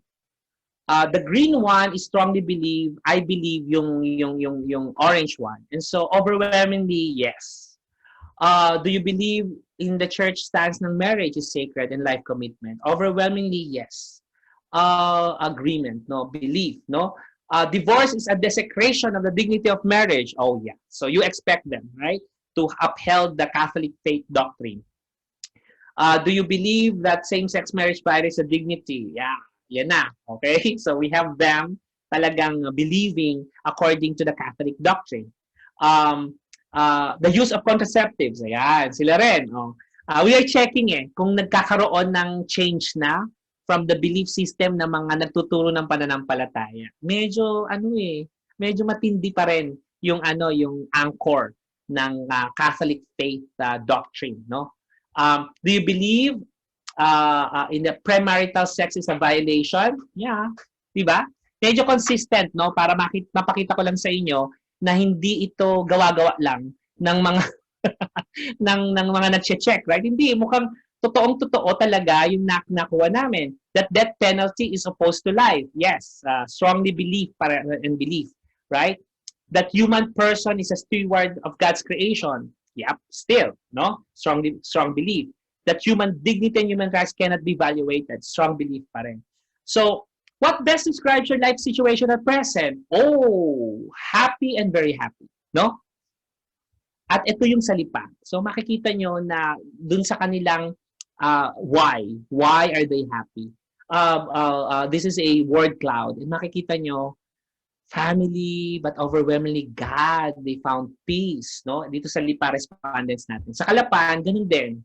Panginoon pa rin. You know, they always mention of God in their explanation of why they are happy. Are you happy as the moment as a catechist naman? So bilang katekista, ikaw ba'y masaya? Well, happy, very happy, right? O konti-konti lang yung neutral, right? Ito siya, happy ang mga Tagalipa as an example, as a catechist, right? Because of God, because of children serving, being close to God, and what have you. And then sa Kalapan, ganun din ang lumalabas, no? So iba't ibang lugar, pero iisa lang yung tema na nakikita namin. Talagang it's a close relationship with God and their recognition that it's a gift to be a catechist. How satisfied are you, right? Well, 33% satisfied, about 60% satisfied, no? As a catechist, no? Kasi gusto namin malaman. Kasi ni-report nila, wala silang bayad.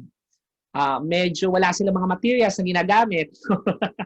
Yes, still, no? They are satisfied, no? And it's because it's their logic of God, no? And ito, love, no? Ito naman sa Kalapan, family, priest, and parish, no? And so makikita nyo, pag titingnan nyo yung iba't ibang mga sagot sa iba't ibang ecclesiastical territory, may mga tema din sila at malalaman nyo kung ano yung mahalaga sa kanila bilang mga katekista. Commitment, no? How would you rate your commitment as a catechist at the moment, right? They are committed and fully committed. Sa lipa, ganun pa rin. How would you rate your commitment and how and why? Ito pa rin. Children, teach, God, school. So these are indicative of the terms that are indicative of their situation, their commitment to being catechist. Ganun rin po sa Kalapan. Diyos pa rin yung lumalabas na mga sagot po nila. So, now, for the studying the catechist, this is the 2019-2021 study. Ito naman po yung gusto kong pakita po sa inyo. From the catechist respondents, tinanong namin, do you know any catechist in your parish? Yes, mga 95% out of the 3,207 na tinanong namin. Gagamit ako ng annotation here para makita nyo yung ano ko po. Ito po, right? So now, in your lifetime, have you ever been taught by a catechist? So yung mga nakuha naming respondents really has a concept of catechist and they were taught by catechists. In your opinion, do you find catechesis you receive to be meaningful? Oh, yes. Mukhang we have fond memories of those, little intersections we had with our catechists when we were growing up. That for us is very, very, very fascinating. Ito yung catechetical instructions topic, learn from catechesis. Makikita nyo, prayer talaga. Life of Christ, Holy Trinity, Sacred Liturgy, Mary, current moral issues. Yung top 5, makikita nyo na yung usually na talagang module ng mga katekista. No? Interestingly, talagang when it comes to the social teachings, marriage, Christian morality, human sexuality, mukhang higher level to ng catechesis na dapat tinuturo. Pero dun sa mga respondents namin, naturo siya but only few of them ang nakakuha ng So you could just imagine na pag ganito yung mga issues na pinag-uusapan, talagang nag-grapple with tayo kung anong stand ng mga Katoliko tungkol dito. When it comes to values, overwhelmingly way closer to God, way of knowing Christ, encounter. It's all about, itong mga catechists na to, they really know that catechesis is really very, very important. Now, this is exciting. When you talk about observance of religious practices of the catechists, hindi ito mga catechists, of the catechists, ito na ang patunay na talagang ang mga respondents namin identified kung ano yung mga religious practices nila.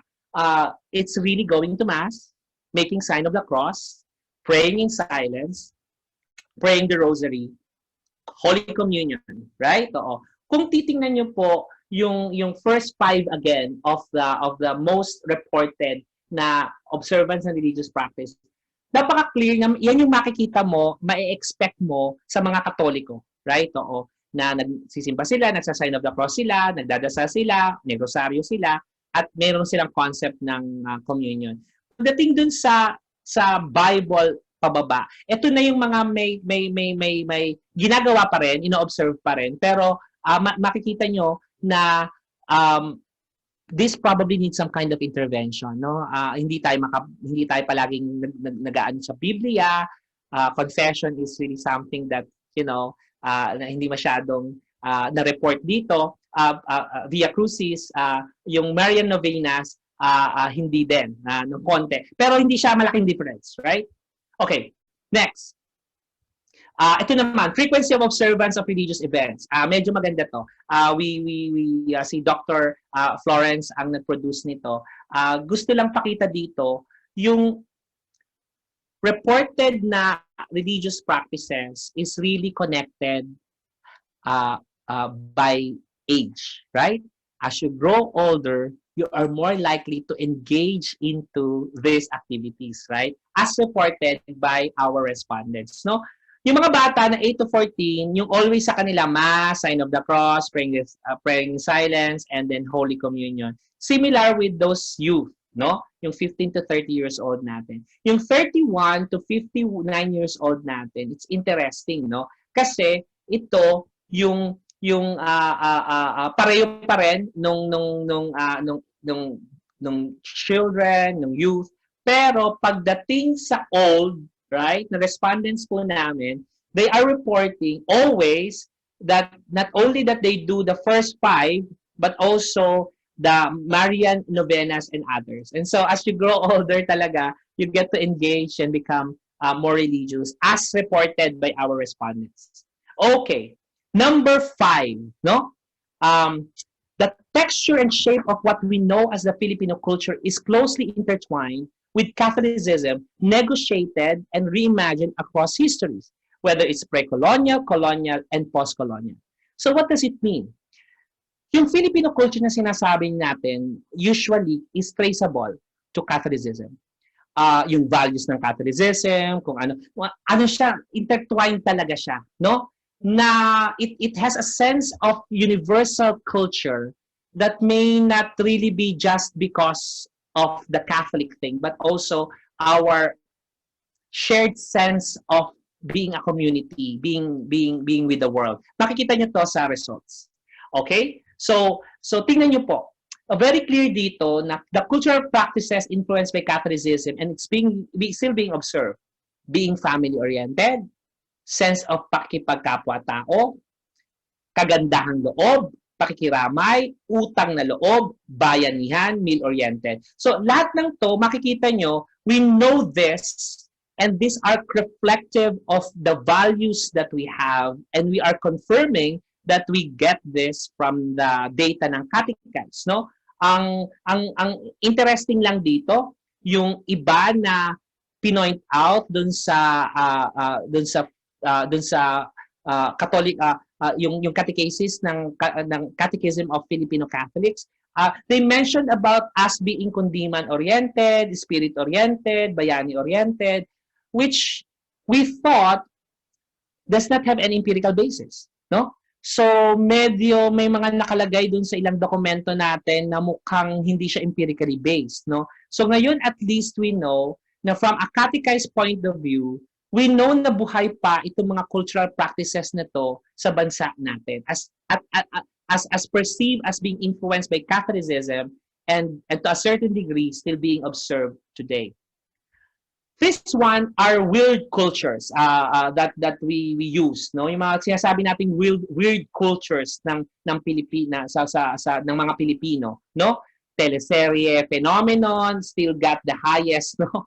Social media phenomenon, ability to smile, Pacquiao is really relatively acceptable as a part of the Filipino culture phenomenon, Filipino text messaging phenomenon, tingi-tingi phenomenon, and then those are the highest, no? And then makikita nyo low na yung sa standby meron pa, lumalaban pa yung standby phenomenon na isa siyang phenomenon. And then, pero yung kirida, yung aswang phenomenon, sa kasi yung Frank Sinatra na My Way killings, from our respondents' point of view, it was reported less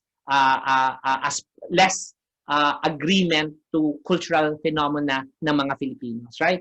So hanggang ngayon, totoong-totoo to, no? Yung teleserye, yung social media, tapos yung pagngiti sa gitna ng disaster, mukhang reported ng mga catechists namin na true as part of the cultural phenomena ng Pilipinas. So ito naman, religious event celebration, okay? So ano yung sinabi na talagang ino-observe pa rin? Well, Christmas, All Saints and All Souls Day, Holy Week, Fiesta, Easter Sunday. Okay? So, makikita nyo po hanggang baba na buhay pa rin from the reports of our catechized respondents itong mga religious events na ito. Then people will ask me, and they are always, ito ang dami na nagte-text sa akin tungkol sa undas, explain ko daw yung phenomenon ng undas. Sabi ko sa kanila, mo talagang totoo nito? Kahit anong batas ang sabihin ninyo, talagang magkakagulo ang buong Pilipinas. Kasi sabi mo, bawal October 29 hanggang November 4 na pumunta ng sementeryo. So pwede ngayon. Okay? So ngayon, nagkakagulo na sa buong Pilipinas dahil parang yung November 1 at November 2 ay ngayon, October 28 sa buong Pilipinas na nangyayari sa Rizal and maaaring nangyayari sa iba't ibang lugar ngayon. Kasi nga, ito nga yung religious, non-rational ito non-rational, hindi ito pinag-iisipan, no? Ito yung reported, yung All Souls and All Saints Day ay napakahalaga sa mga Pilipino. At least dito sa aming respondents. Okay? Now, to shift to a more important social consciousness perspective, ito yung madalas na issue. Bakit ayaw magsimba ng mga bata? No. And in a research poem, let you journey with me. Anong istorya ng katekista dito? Isang katekista ang nagbahagi tungkol sa mga batang tinitiyagaan niyang turuan ng mga kwentong tungkol sa simbahan, sa Diyos tungkol sa simbahan. Isang magulang ang nagbahagi tungkol sa kanyang anak na pasaway daw sa bahay, walang galang sa nakakatanda, walang interes magsimba. Isang bata ang nagkwento tungkol sa sitwasyon ng pamilya niyang mahal. Mga magulang niya'y away ng away. Mga magulang na damdamin hiwalay. Nang tinanong ng katekista ang bata, bakit ayaw mong magsimba? Sagot niyang tumutulo ang luha, hindi naman sila nagsisimba. Silang hindi na magulang ng pananampalataya. Hikbit tangis ng katekistang nagpupumilit kumbinsihin ang batang litong-lito sa mundo, mukhang catechesis sa magulang, ang mukhang sa mga anak magpapakatotoo. Tungkol sa pananampalataya, tungkol sa simbahan, tungkol kay Kristo. Pabulong na dasal ng katekistang pinagmamasdan ang batang tangan ng kanyang magulang palabas ng kapilyang minsan isang linggo, lugar ng catechesis. I wrote this research poem after a series of interviews with a lot of catechists about what they consider as their primary complaint with doing catechesis now. And it's not because of their problem na wala silang pamasahe, but because of the fact na mga tinuturuan nilang mga bata hindi naman nagsisimba ang kanilang mga magulang. So the sixth working insight that I would like to share is the educative role of catechesis in parishes and Catholic schools remaining salient in shaping Filipino social consciousness on contemporary social issues. Ito yung tinanong namin sa mga katekista. In your observation, what issues and concerns do your students usually experience? Wow! Parents do not go to church. Jobless parents, parents who are not married, separated parents. If you are a sociologist, these are beautiful, beautiful findings to research on. You know that there's some tensions going on, no? May nangyayari na kailangan tingnan. May mga dynamics na kailangan tingnan at investigate. At present, what external factors contribute most in your doing catechesis effectively? Oh, pamilya, tumutulong, parish priest, tumutulong, co-catechist, tumutulong, director, tumutulong. So yung pamilya nung mga katekista, very supportive naman, plus yung parish priest, co-catechist nila. At present, what external factors make your ministry difficult?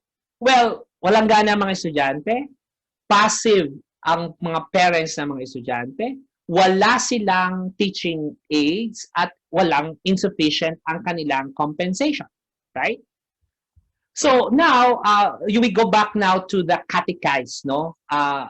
Yung mga catechize ba na natanong namin ay naniniwala pa na mahalaga pa ang Catholic schools, right? Oo. And ma-promote ng catechism.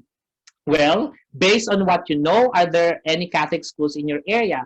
Well, we saw that the awareness level is acceptable. Mga obyan 2/3, alam nila na meron pang schools, Catholic schools sa area nila. Naka-experience ba sila? Ito, makikita mo na hindi lahat naka-experience, no? So about half lang ng respondents natin na ang nag-report na naka-experience. Now, do they think that Catholic schools are important? Okay? Wow, yes. Importante ang Catholic schools. Despite the fact na iba sa kanila hindi nag-aaral sa Catholic school. Do they think Catholic schools help in the promotion of Catholic faith? Oh, yes. Overwhelmingly, yes. And nag-a-assist ba yung Catholic school in understanding selected social issues? Well, they reported yes. No? For us, very interesting yun. Parang, nakikialam palang Catholic Church dito. Alam nila na merong stand ng church sa social issues. Now, do they think Catholic school encourage students to be catechists in the parish? Yes, they think so. Majority pa rin nagsabi. Dito, sino yung kinoconsider nila mga katekista? Well, from the religion teacher, Catholic school teachers, Christian living teachers, and values education teachers, lahat ng to tinuturing nilang katekista. Less ang report sa theology professors na parang hindi nila nakikita. But it's not big, right? It's not huge as a difference. Okay, now, anong mga issues as reported by the catechists na aware sila? Issues of abortion, divorce, RH, same-sex, politics, church scandals, labor issues, right? In that order, as reported by them.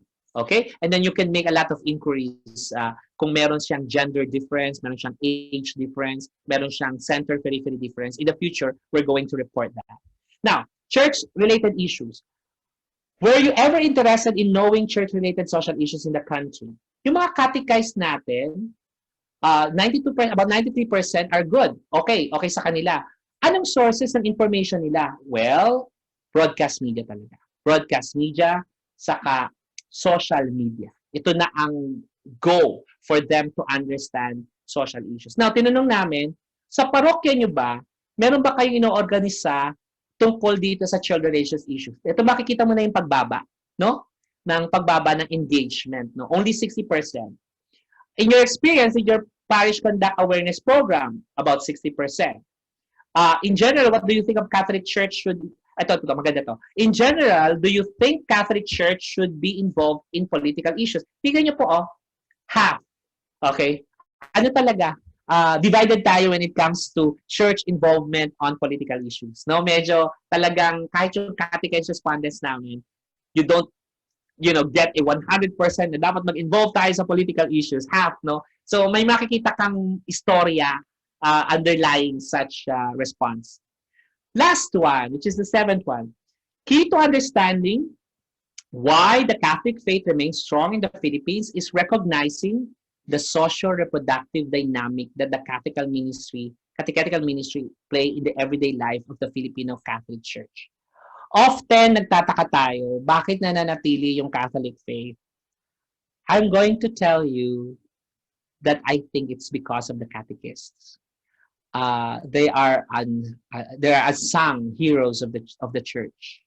Hindi sila nasa limelight, but they are working in the peripheries and they're working silently to teach Catholic faith. Ito yung nasulat ko tungkol sa katekistang lingkod. Ang pagiging katekista ay parang isang awit. Sipag ang titik, ang lirikong himig, ang bawat paggalaw at kumpas ng isip ay para sa Diyos. Dahil sa panatang kantada ng lambing, sa bawat tinuruan, siyempong mapusuan, aral at karunungan ng inang simbahan. Ang paglilingkod, entrada at finale, hanggang manatiling damat dinig kinantang awit. Ang katekistang lingkod, pag-asa ng simbahan, tagapagtanggol ng pananampalataya at pag-ibig, ang sandatang awit. Para sa Diyos, para sa simbahan, para sa lipunang Pilipinas. So, sa field, tinatanong namin, so ano ngayon yung gusto nyo para magkaroon kayo ng enerhiya sa pagpapanatili nitong Catholic faith, pagtuturo ng Catholic faith. Sabi ni Princess ng Diocese of San Jose, dumadami po ang katekista kapag ang pari at obispo ay may pusong katekista. So key to catechetical ministry is really the support of bishops and priests, no? The number of catechists grows when priests and bishops cradle a catechist's hearts. This is where we discover really na despite and in spite the charge and the situation whereby they are like second citizens of the church, yung mga katekista natin. I tell you, they remain faithful and they always pray for the catechist heart of their parish priest for support. And lalo na pag ang bishop nila is really, really there to help them. So the experience of researching and listening to the stories of catechista, both catechists and catechetical leaders, has been really transformative and humbling for us. Kami mga nag-research. We think that catechetical ministry is still alive and is being given life by catechista, what we call as faith-driven servants. They are the frontliners and may be considered defenders of our faith. The catechists and the catechetical leaders are in the heart of this education of faith process. Kahit saan kayo pumunta sa buong Pilipinas, masasabi ko sa inyo, merong katekista. And if you're going to ask my estimate, mga 70,000 silang mga active all over the country.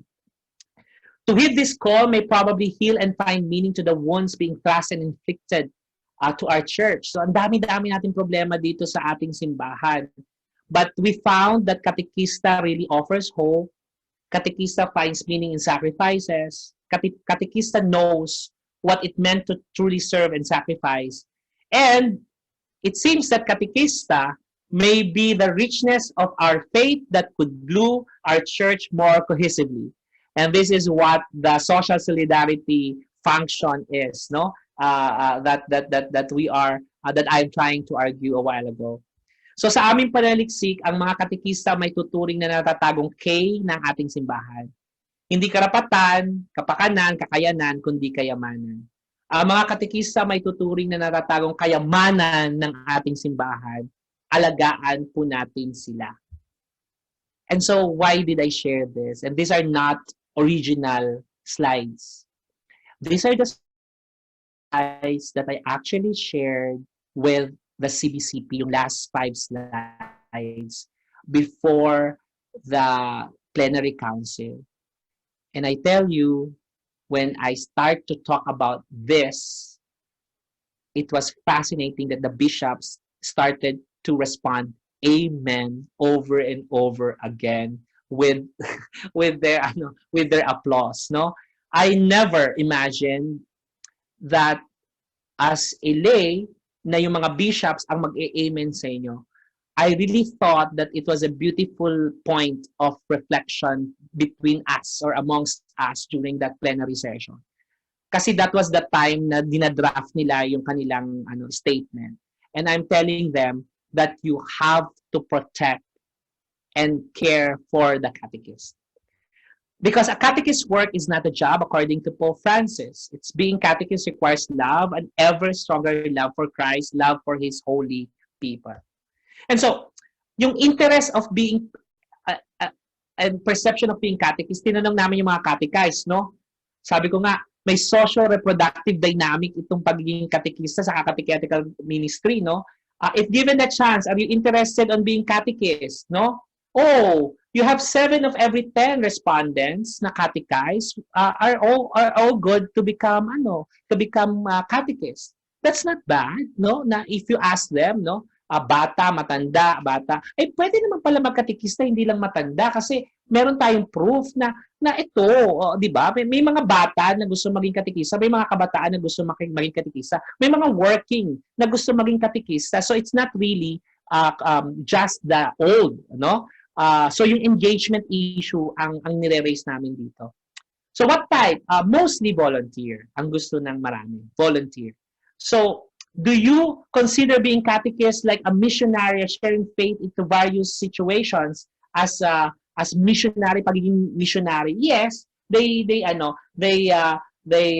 majority, 9 of every 10 of catechized respondents actually think na mission ito, yung pagiging katekista. So, I'm happy to tell you na may kalalabas lang po ng Directory for Catechesis, ang Vatican, and the English translation was out July. And you will be happy to know na naging relevant, ginagawa nilang relevant yung mga gagawin ng mga katekista ngayon relative to the contemporary societies kumbaga dynamics, no? Multiculturalism, interfaith dialogue, the role of women, the role of media, the role of youth. It's like reading a UN document when you look into the Directory for Catechesis now kasi naka-incorporate yung relevant issues of the day kung paano mo gagawin ang catechetical ministry sa bansa. That's why we are engaging into, and this is my ending, research-based intervention outcomes. So, meron kami mga insights na present sa plenary at sa iba't ibang ecclesiastical territory. And now, it's being given live by most of the volunteers to do some kind of a research-based intervention outcome. An example of that is yung tulang panaliksik na binigyan ko kayo ng overview na ginagamit ng mga katekisa for their formation. Also, may lalabas na catechetical lessons. Ito naman ay yung tungkol dun sa 9-year preparation towards 500 years. Meron tayong lalabas na key findings and research ng project namin. And then also, we are engaged in helping different organizations all over the country to do catechetical research and documentation. Last Saturday, nagsimula na po ang Bible Catechesis led by Father Georgie Patilla, OP of the University of Santo Tomas. And it is free. It is open every Saturday until March. And we will have more of this, katulad ng adult catechesis na gagawin ng mga Vincentians. So we are here to give the findings and give funding for them to develop modules for purposes of effective catechetical ministry. And so these are some of those. Ito, marami ito. May module, merong intervention for directors, may digital catechesis, like using God's Spark na app yun. Meron kaming 5 parish na i-train para gamitin yung app for central parishes. So, merong for devotion, meron for human resource, merong pagsusulat ng historical histories ng catechetical ministry, and of course yung catechetical methods and pedagogy. So now I end with asking the same questions that I asked in the introduction. Who are we really as Catholics? If you want to ask that, we have to be clear who are really studying Catholics, okay, in the Philippines. We hope na there will be more of those initiatives na seryosohin natin to kasi kailangan natin maintindihan yung dynamics ng pananampalataya natin. If there will be more engagement, my next question is, anong metodo yung gagamitin natin para matingnan natin kung ano yung nangyayari? When I was asked by the CBCP, I told them I'm a sociologist. And they told me, that's precisely the whole point. We don't like those inside, really, yung inside na mag-aral kasi kailangan namin talaga ng social science dimension para maintindihan namin yung connection ng culture, society, at religion, which is the exercise today. So, ang hope ko is that these insights that I shared with you opened up possible discourse about how and why it is important to understand the processes of being Catholic and the challenges of Catholicism. And so, I'm going to encourage you, why not? Why not look into things that are really taken for granted? Kasi I think we have taken for granted all this for a very, very long time. And I would argue for having sana some kind of a center of Catholic studies in the Philippines.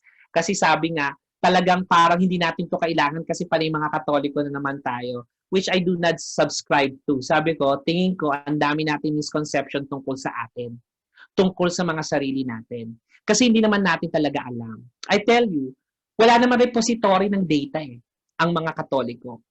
Recently, I was asked to study the attrition rate of Dominican brothers. And I found out na talagang 2 of every 10 who entered the Dominican congregation survives as a priest, right? Pero hindi yun yung tanong Ang tanong ko was, while you want to look into why others left the seminary, I think you have to ask more, why did you have the 2 remain in the seminary? Kasi ang daming datos na dapat tingnan in many different ways, and that's an exercise, no? I would have loved to have a repository ng data sa buong seminaryo, sa buong Pilipinas, para malaman ko talaga kung ano talaga yung issue sa mga seminaries if you ask me a question about catechism in the seminary. What I know is that hindi na-emphasize ang catechesis sa mga seminaryo. Malinaw yon. And if priests are first catechists in their parishes and bishops are first catechists in their respective ecclesiastical territory, and during formation, there was no clear emphasis on catechetical ministry or catechesis, then you will not have to expect too much, right? Again, those are interviews that I had with the priest, no? Bakit sa mababa ibinibigay yung catechetical ministry, but hindi dun sa pinakamagaling na pare? Kasi nga yung lack of prestige na yon, I think and I would argue it's because of the lack of formation. Kasi hindi naman naranasan di ba? What I know is that pag ang pare ay nag-uuring katekista, you know that you have a beautiful parish. Kasi with looking at the life of a catechist, it's like looking at the ideals of the church. And I can even go as far as San Lorenzo Ruiz, San Pedro Calungsod, the people who we thought are the first saints na na-declare ng Vatican are all catechists. And so if you're going to look at those venerables, panay mga katekista, yung mga magiging santo dito sa Pilipinas. Well, I would like to think na meron pa mga santo beyond that na naging santo dito sa Pilipinas. So, ladies and gentlemen, thank you so much for this beautiful time together. I find it very weird kasi talking to the camera, I'm looking at my monitor, and I think we have enough time for more sharing kung ano yung mga tanong nyo, baka sakaling makatulong pa for clarification. Thank you so much.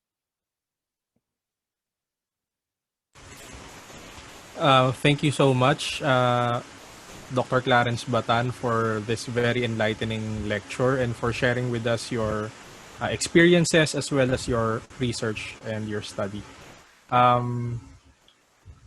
I'm checking if Dr. Carino is still here. He might want to say a few words. Oo nga. Saglit lang po. Baka may internet connection problems or... So, bali wala po si Dr. Carino at the moment, pero if I may po, I'll just read his short message which he posted in the chat. He said, "Maraming salamat po, Sir Yayet, for accommodating our invitation and enriching us with your research and insights. Hanggang sa susunod po na collaboration, ingat po." Yeah. And then po since, sir, we have time, I suppose po we can accommodate a few questions. Yes, Yeah sige. po. So, apo, ganito na lang po ang gawin natin for the participants. If you wish to ask a question, kindly raise your hand doon sa, or by the Zoom function, and then I'll acknowledge you and then you can ask your question. So, sige po, si Sir Clem Boleche. Okay. Thank you, Sir Clem. Good morning, sir. Thank you very much for the wonderful sharing. Morning. It's not a question, but it's a request for further collaboration kasi po I'm doing my dissertation on pastoral care system in selected Catholic university.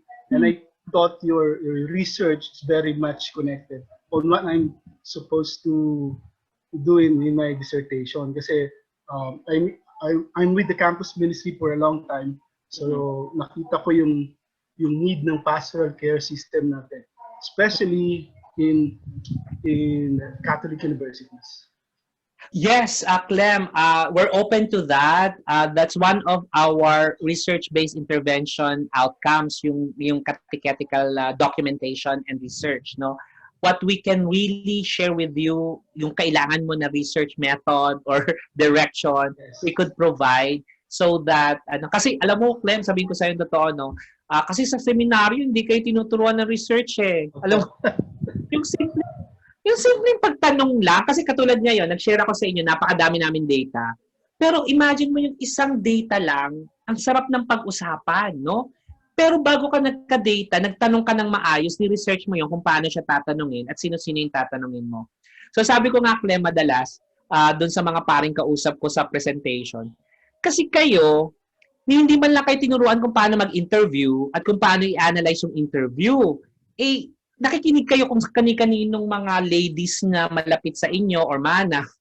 Hindi nyo naman ina-analyze ng maayos. Kaya nagkakaroon ng tension kasi basic parish profile, mahalaga. Diba? Very basic parish profile. Ngayon, kung gusto nyo magkaroon ng intervention, tanungin nyo muna kung ano yung gusto nila at anong sitwasyon para alam natin kung ano yung i-intervene. Like, for example, bakit may Bible catechesis kaming gawa? Kasi mahina talaga mga Katoliko sa Bible. Yun yung una. Tapos, bakit kailangan ng adult catechesis? Eh, lahat ng tinuturuan nyo, mga bata, yung bata nga, ang hindi kailangan ng catechesis kasi ang hindi nagsisimba, hindi naman yung bata, yung magulang yung hindi nagsisimba. So, when the parish priest and the bishops, see this as a data, they find it fascinating. Kaya, Clem, yes, we could schedule a Zoom, meeting or whatever para usap tayo tungkol dun sa maitutulong namin sa inyo. Oo. Lalo na sa methods. Oo. Thank you, Clem. Thank you po. More questions. Yes, Sir Rainiel, go ahead. Opo. Good morning po ulit. Nandito po pala. Good morning, Doc Rainier and Doc Pada. So, I was one of the participants last year. This is not a question, but somehow an insight because currently I'm having my master's in applied theology sa DLSU and my specialization in adult faith formation at Fordham University sa New York po. And some of my research and some of which have been published, ito po yung isang concern na parang medyo nahirapan ako in making those research papers, especially when it comes to data. Yan. Kaya po yung sinabi niyo pong Center of Catholic Studies in the Philippines, can you or your office or your team have this be realized? Dahil ito po yung isang malaking concern kahit even Filipino researchers when it comes to Catholic, especially me. I've published the online Eucharistic celebration and spiritual well-being of the parishioners here in our parish, and I've published it not in a Filipino not in the Philippine publishing or Catholic other Catholic institution, but in an international journal that is not a somehow about tawag dito, hindi hindi siya about sa religious studies talaga. Kaya it would be very hard for other researchers to find my research if they need or somehow like that. And kagaya rin ng napagdaan ako, ang hirap ding humanap ng Filipino studies. So I think it would be good if the center would be materialized for the benefit of all and of course the church. Well, I would like to thank you, Rainiel, no? But I would like to tell you something. Itong Department of Philosophy, nakakainis kasi they made you think, ano yung argument mo? Alam mo, kung sakaling pumunta ako dito, wala akong argument, magagalit kayo lahat sa akin. Right? Alam mo yun? So ang daming thesis, walang argument, di ba? So sabi ko, ang daming journal article, walang argument, nakaka-buisit, no? So I love engaging in this type of discourse kasi it makes you think about a possibility of something. I tell you that it's all possible. However, you have to understand na ang malaking issue ko talaga kasi is ito. Hindi ko naintindihan kung bakit religious education, may degree ka, religious education, pero hindi talaga siya religious education. Kasi ang religious education, katulad sa Harvard School of Divinity, lahat ng religion yon tinitingnan mo, yung dynamics niya and everything. Katoliko lang yon pero meron kang degree ng religious education. It started with that. Kasi sabi ko, bakit ganito? Bakit mahalaga, madalas sinasabi natin, and this is another thing, hindi nyo pwedeng sabihin 500 years of Christianity. It's 500 years of Catholic Christianity. You have to qualify it kasi hindi nyo na naman pinopromote yung... Kasi kahit pabalik-balik na rin kong history, Catholic yon hindi...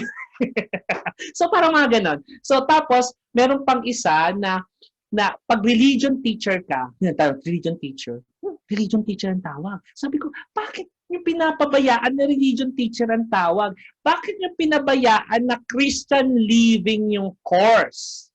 Bakit? Well, in fact, katikista yon, hindi siya, catechesis yung tinuturong curriculum. And then I get to have a problem with some people in UST. I asked, Catechetical Center ba ang Institute of Religion? Hindi nila masagot. Hindi nila alam. Sabi ko, dapat alamin nyo. Kasi dapat yun yung function nyo. Dapat Catechetical Center din yung Institute of Religion at a higher level. Ngayon, ang tanong ko, katikista ba yung mga religion teachers? Sabi nila, hindi. Theology teachers. Patay. Sabi ko, meron tayong malaking problema dyan. Bakit? Tiningnan ko yung Theology 1 na tinatawag nila sa Theology 2, hindi siya theology, catechesis siya. Sabi ko, kahit pagbalik-balik na rin ko ang mundo, bakit nyo mini-misrepresent yung pananampalataya natin? Eh, mapapatay talaga ako nito, right? O kasi nga, talaga, yun yung issue ko. And I'm very blunt about it kasi alam ko na may datos na ako nito. Bakit ko sinasabi yung Center for Catholic Studies? Kasi meron tayong Center for Religious Studies. So sabi ko, kaninong religion? Anong religion ang sinasabi mo? Kung talagang Center of Religious Studies ka, lahat ng religion dapat. Dapat mag-embrace ka lahat, iba't ibang klase ng religion. Pero kung lahat ng output mo tungkol sa Catholicism, dapat clear na Catholicism lang yung yung explain mo.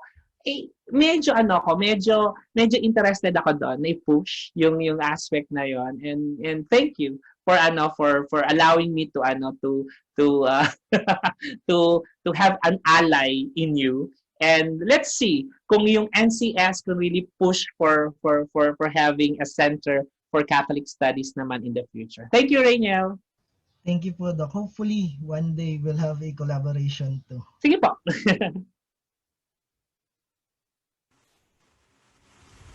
Okay, so we still have time for additional questions, comments, or insights that you would like to share. You can freely turn on your video or unmute yourself lang po. Sige po, share nyo lang po yung insights nyo po.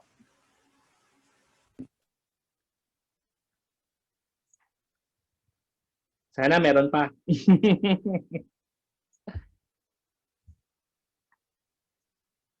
Welcome. Opo, welcome po dun sa mga nag-thank you. Yan. Meron pa po ba kayong insights?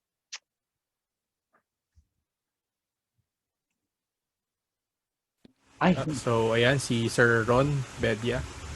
Hello po. Hi, Ron. Prof. Ako po, 2 insights lang po, no? And parang appreciation. Una po doon sa pag-include ng indolence of the Filipino people ni Dr. Jose Rizal kasi ako po, I'm also teaching Rizal course po sa Maritime School. And marami pong questions ang mga bata pertaining to religion and Catholicism nung time ni Jose Rizal. Siyempre, mas nangingibabaw sa mga students na tinutuligsa ni Rizal ang Catholicism. Yeah. Parang ganun yung point of view nila. Pero maganda kasi doon sa indolence of the Filipino people na pinakita niya na hindi yun ang problema eh. The problem is nasa atin mismo. At napakaganda po na na-include po sa research po ninyo. Yeah. And second po, na-struck po ako doon sa data nyo, sa data, doon sa educational background ng mga catechists. At totoo po yun, ano? Kasi nung nasa seminary po ako, kapag nagkakandak po kami ng recollection sa mga catechists po, nakakagulat na before po kasi matapos yung recollection sa amin po, tinatanong ko kung meron silang background doon sa doctrine or sa anumang idea tungkol sa Catholic. Sasabihin nila, wala po actually. Ako ay elementary graduate lang, high school graduate lang. Pero mas alam pa po nila ang karamihan ng doktrina kaysa sa amin. Yeah. Pero yun, nakakatuwa po na we are not just talking about doctrines, we are talking about faith dito sa Catholicism na to. And very thankful po, Prof, na may ganito po tayong research. Maraming salamat po.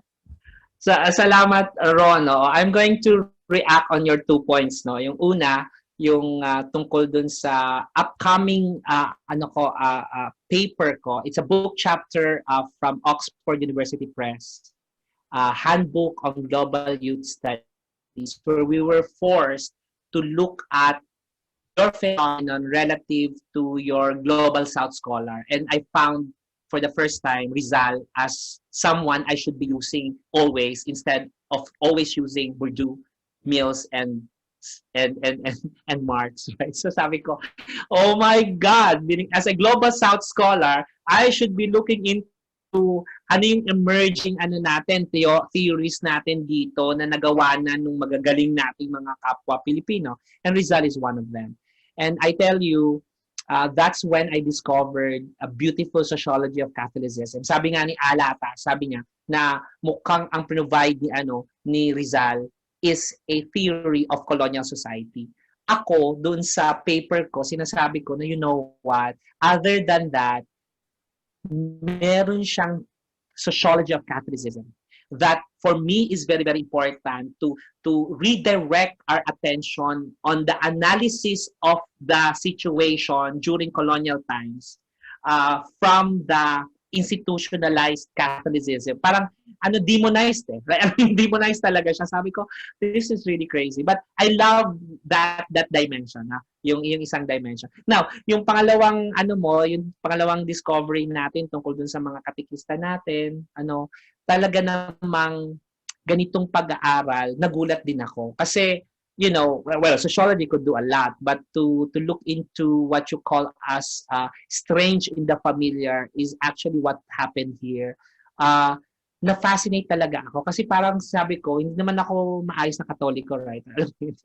Meron akong mundo ko na tingin ko, ginagalawan ko. Pero meron pa bang maayos na Katoliko? Yun talaga yung ko, pagdating ko dun sa research, yung maayos pa rin talaga. Napapahiya ako sa kanila. As in, nakakahiya. Pagka kinausap mo ang mga katekista, kasi sasabihin mo, oh my God, and you ask their background, I tell you, they really know a lot. They read a lot, they engage a lot, and for me, it's a beautiful journey, research journey with them. Yun lang po. Thank you, Ron. just want to add lang po, sa Philippines a Century Hence po, nabanggit din po ni Rizal doon na magkaka-problem in the future when it comes to religion talaga. At eto na po nangyayari na talaga. Ito na siya. Ito na siya. Thank you po. Si Jan yata, si Jan. Oo. So, before si Sir Jan po, siguro si Sir Ryan po muna. Nauna po ba si Sir Ryan Katigbak? Then next po si Sir Jan. Opo. Thank you po. Hello, good morning po.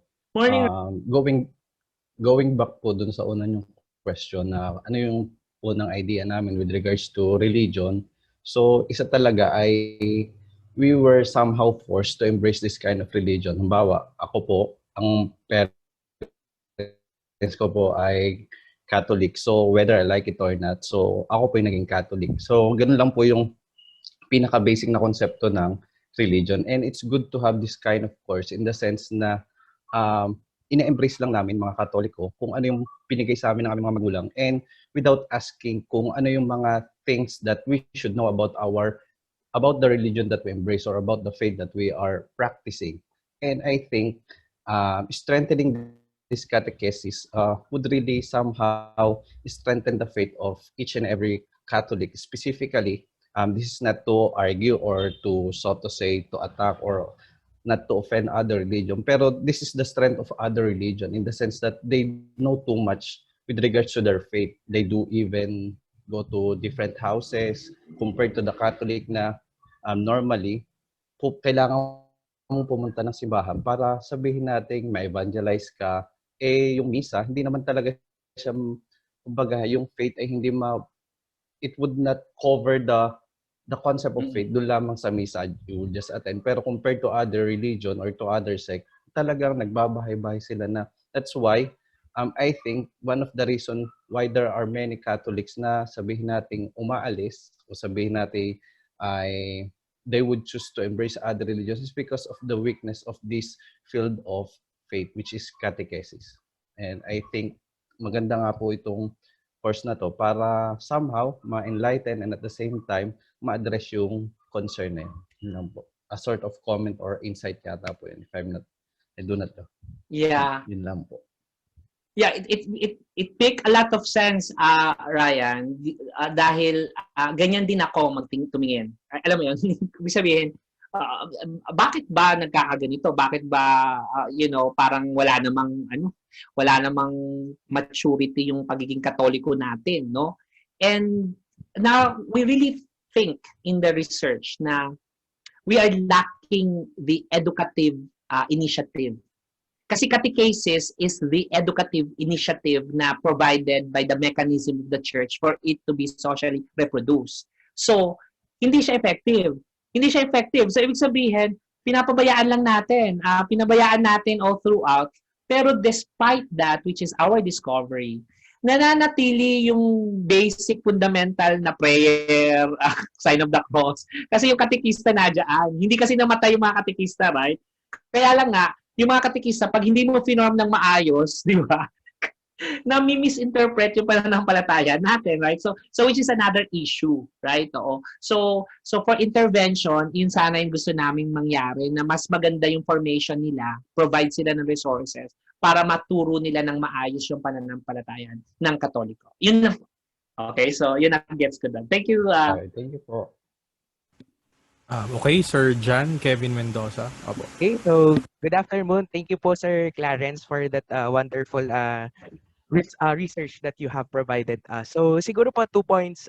First is regarding po dun sa, di ba po, we are preparing for, sabi niyo, 500 years of Catholic Christianity in the Philippines. And siguro, isa rin po sa nakita ko is, I don't know if may kinalaman siya sa ating psyche or doon sa mga Pilipino na parang may divide po. The problem is, di ba po, yung doctrine, worship, and morals. To be a Catholic is doctrine, worship, and morals. Para bang sabi nila, we are sacramentalized but not evangelized. So kumbaga parang nagpunta doon lang sa worship, naiwan yung doctrine at mas lalong sumablay sa morals.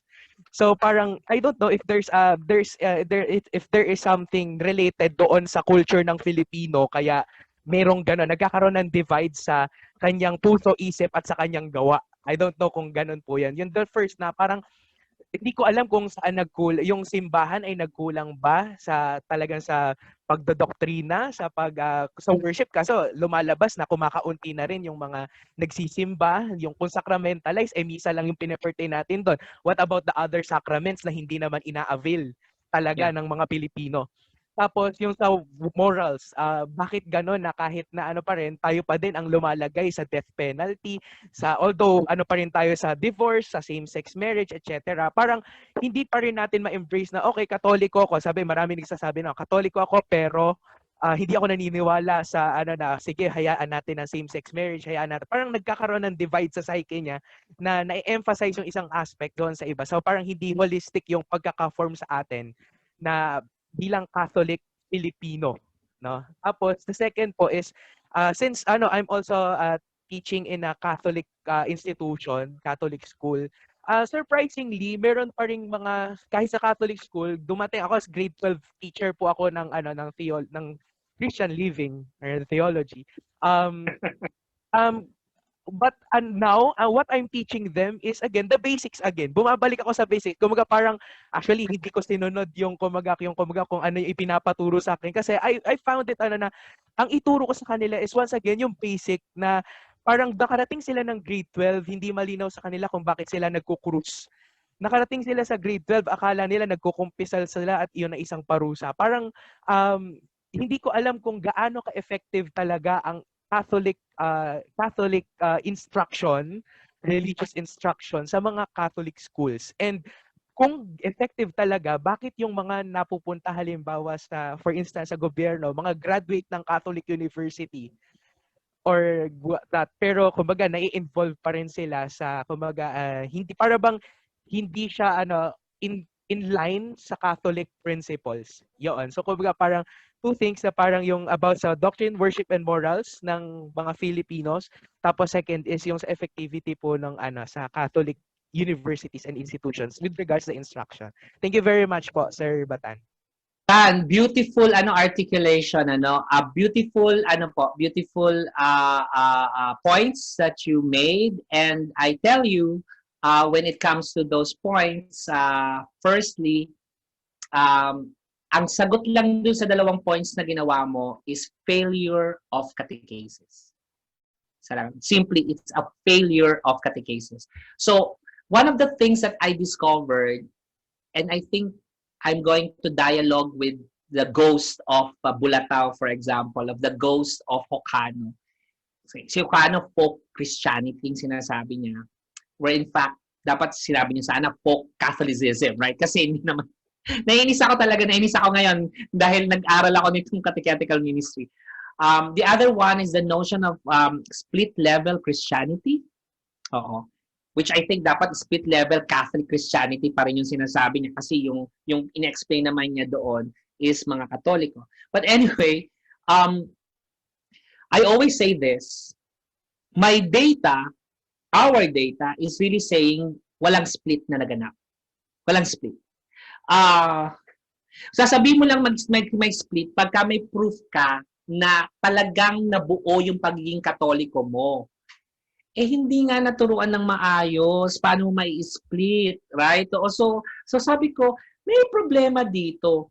And then, pinoproblema mo kasi parang hindi tama na bakit siya nagdududul doon o kinakapitan niya yung santo, niyayakap niya yung mga santo. Pwede folk, Christianity yun, kinocombine niya yung iba't ibang cultural nuances para maging pananampalataya niya.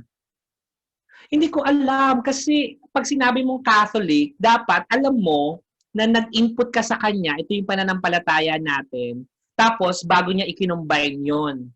Ang problema, pag tinatanong ko, meron po ba kayong catechesis? Naturuan po ba kayo tungkol dito? Wala naman, hindi naman.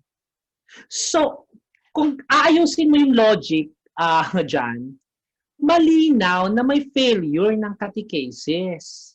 Bago mo ihusgahan sila at tawagin ng particular phrase or name, tanungin mo muna yung basic para bang yung tipo ng napunta. Ito, totoo to kasi research ako, ganun. So that's Central Seminary, USC Central Seminary, canon lawyers, right? They wanted me to help them develop a questionnaire. So sabi ko, okay, sige po. Ay di, nag-engage naman ako. Ano po yung topic? Topic daw nila is confession. Kasi ang tanong nila, bakit hindi daw mahilig na mag-confess yung mga bata? They want to look at the ano, siguro may nangyayari sa sa grade 12, right? Anyway. Okay, so gawa kayo ng ano po. Gawa po kayo ng questionnaire. So they did. They did. Pagkita-kita ko sa questionnaire, laki ng problema ko diyan.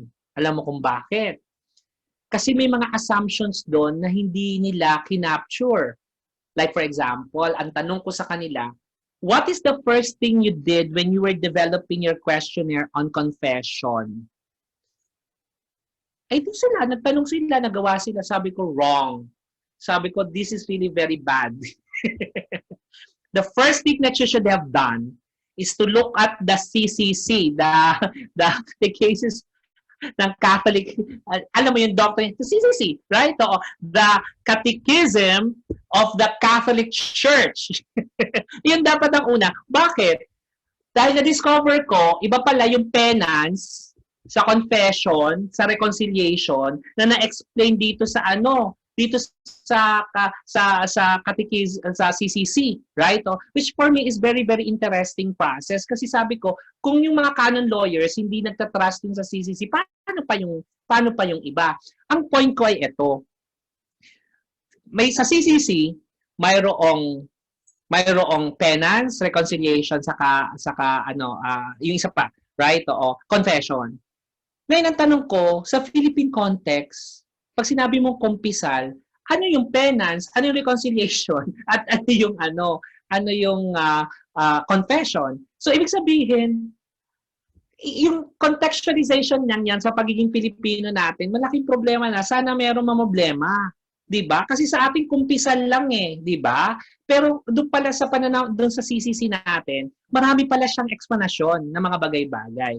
So, unang-una, bago mo tanungin kung ba't di ka nagko-confess, tanungin mo muna, Katoliko ba yung yung bata? So, doon sa questionnaire pa lang problematic na. So, yes, Jan, there is much to do for us to understand and produce a good discourse about our Catholic faith related to our culture. Right? May nakita ko dito, sabi ni Max, Catholicism has become a cultural thing, doing church because most are doing it, but there is lacking of indoctrination to develop. Totoo talaga. It's really the lack of catechesis that we have. Thank you, Jan. So, thank you, Dr. Batan, for your responses. I don't think we have any more time for, unfortunately, for further questions po, no? But siguro what we can do, if the rest po has, if the rest of the participants, if you still have other questions, maybe you could send it to us, and then, is it okay, Dr. Batan, if we forward it to you po? Siyempre naman, ngayon lang ako natutuwa kasi hindi ko kayo kakilala. Most of talaga nakita sa buhay ko, kaya medyo excited ako mag-explain. Kasi madalas, bishops ang kausap ko, nahihirapan ako mag-explain. Alam mo yun? Yes, sir. Opo. So, thank you very much po. So, ganun na lang po ang gagawin natin. If you have questions, kindly send it to us. Siguro we'll just come up with an online form. Then we'll forward it to Dr. Batan po. So, we would like to thank again on behalf of our continuing professional education program team. I would like to thank Professor Dr. Clarence Batan for sharing with us his research and insights today. I think one of the most important takeaways for this lecture is that there's also a need to educate or re-educate even our educators. And yun siguro yung same thing that we're doing in the CP. And we'd like to thank Dr. Batan for, in a way, affirming that kind of effort and initiative as well. So thank you, everyone. Thank you again to Dr. Batan. Opo. Are we going to have a group photo? Sige po, perhaps we can do a group photo. So everyone, kindly turn on your cameras for now. Happy ko kay Facebook. Sige po. In the Facebook ko. But I'm going to thank everyone for giving us a chance to be listened to. It's really a privilege, no? Thank you so much kasi mga upcoming kayo, emerging scholars of the field. Thank you. Okay, Yan. so thank you po. I'll do a screenshot. All right. Okay, 1, 2, and 3. Ayan. Okay na po. Thank you, everyone. Thank you, Dr. Batan. And God bless. Bye, bless po. Doc. For the rest of the participants, we'll be back by, we need to be back by 1 p.m. for our next session with Dr. Joselito de los Reyes. So thank you po once again. God bless po. Thank you.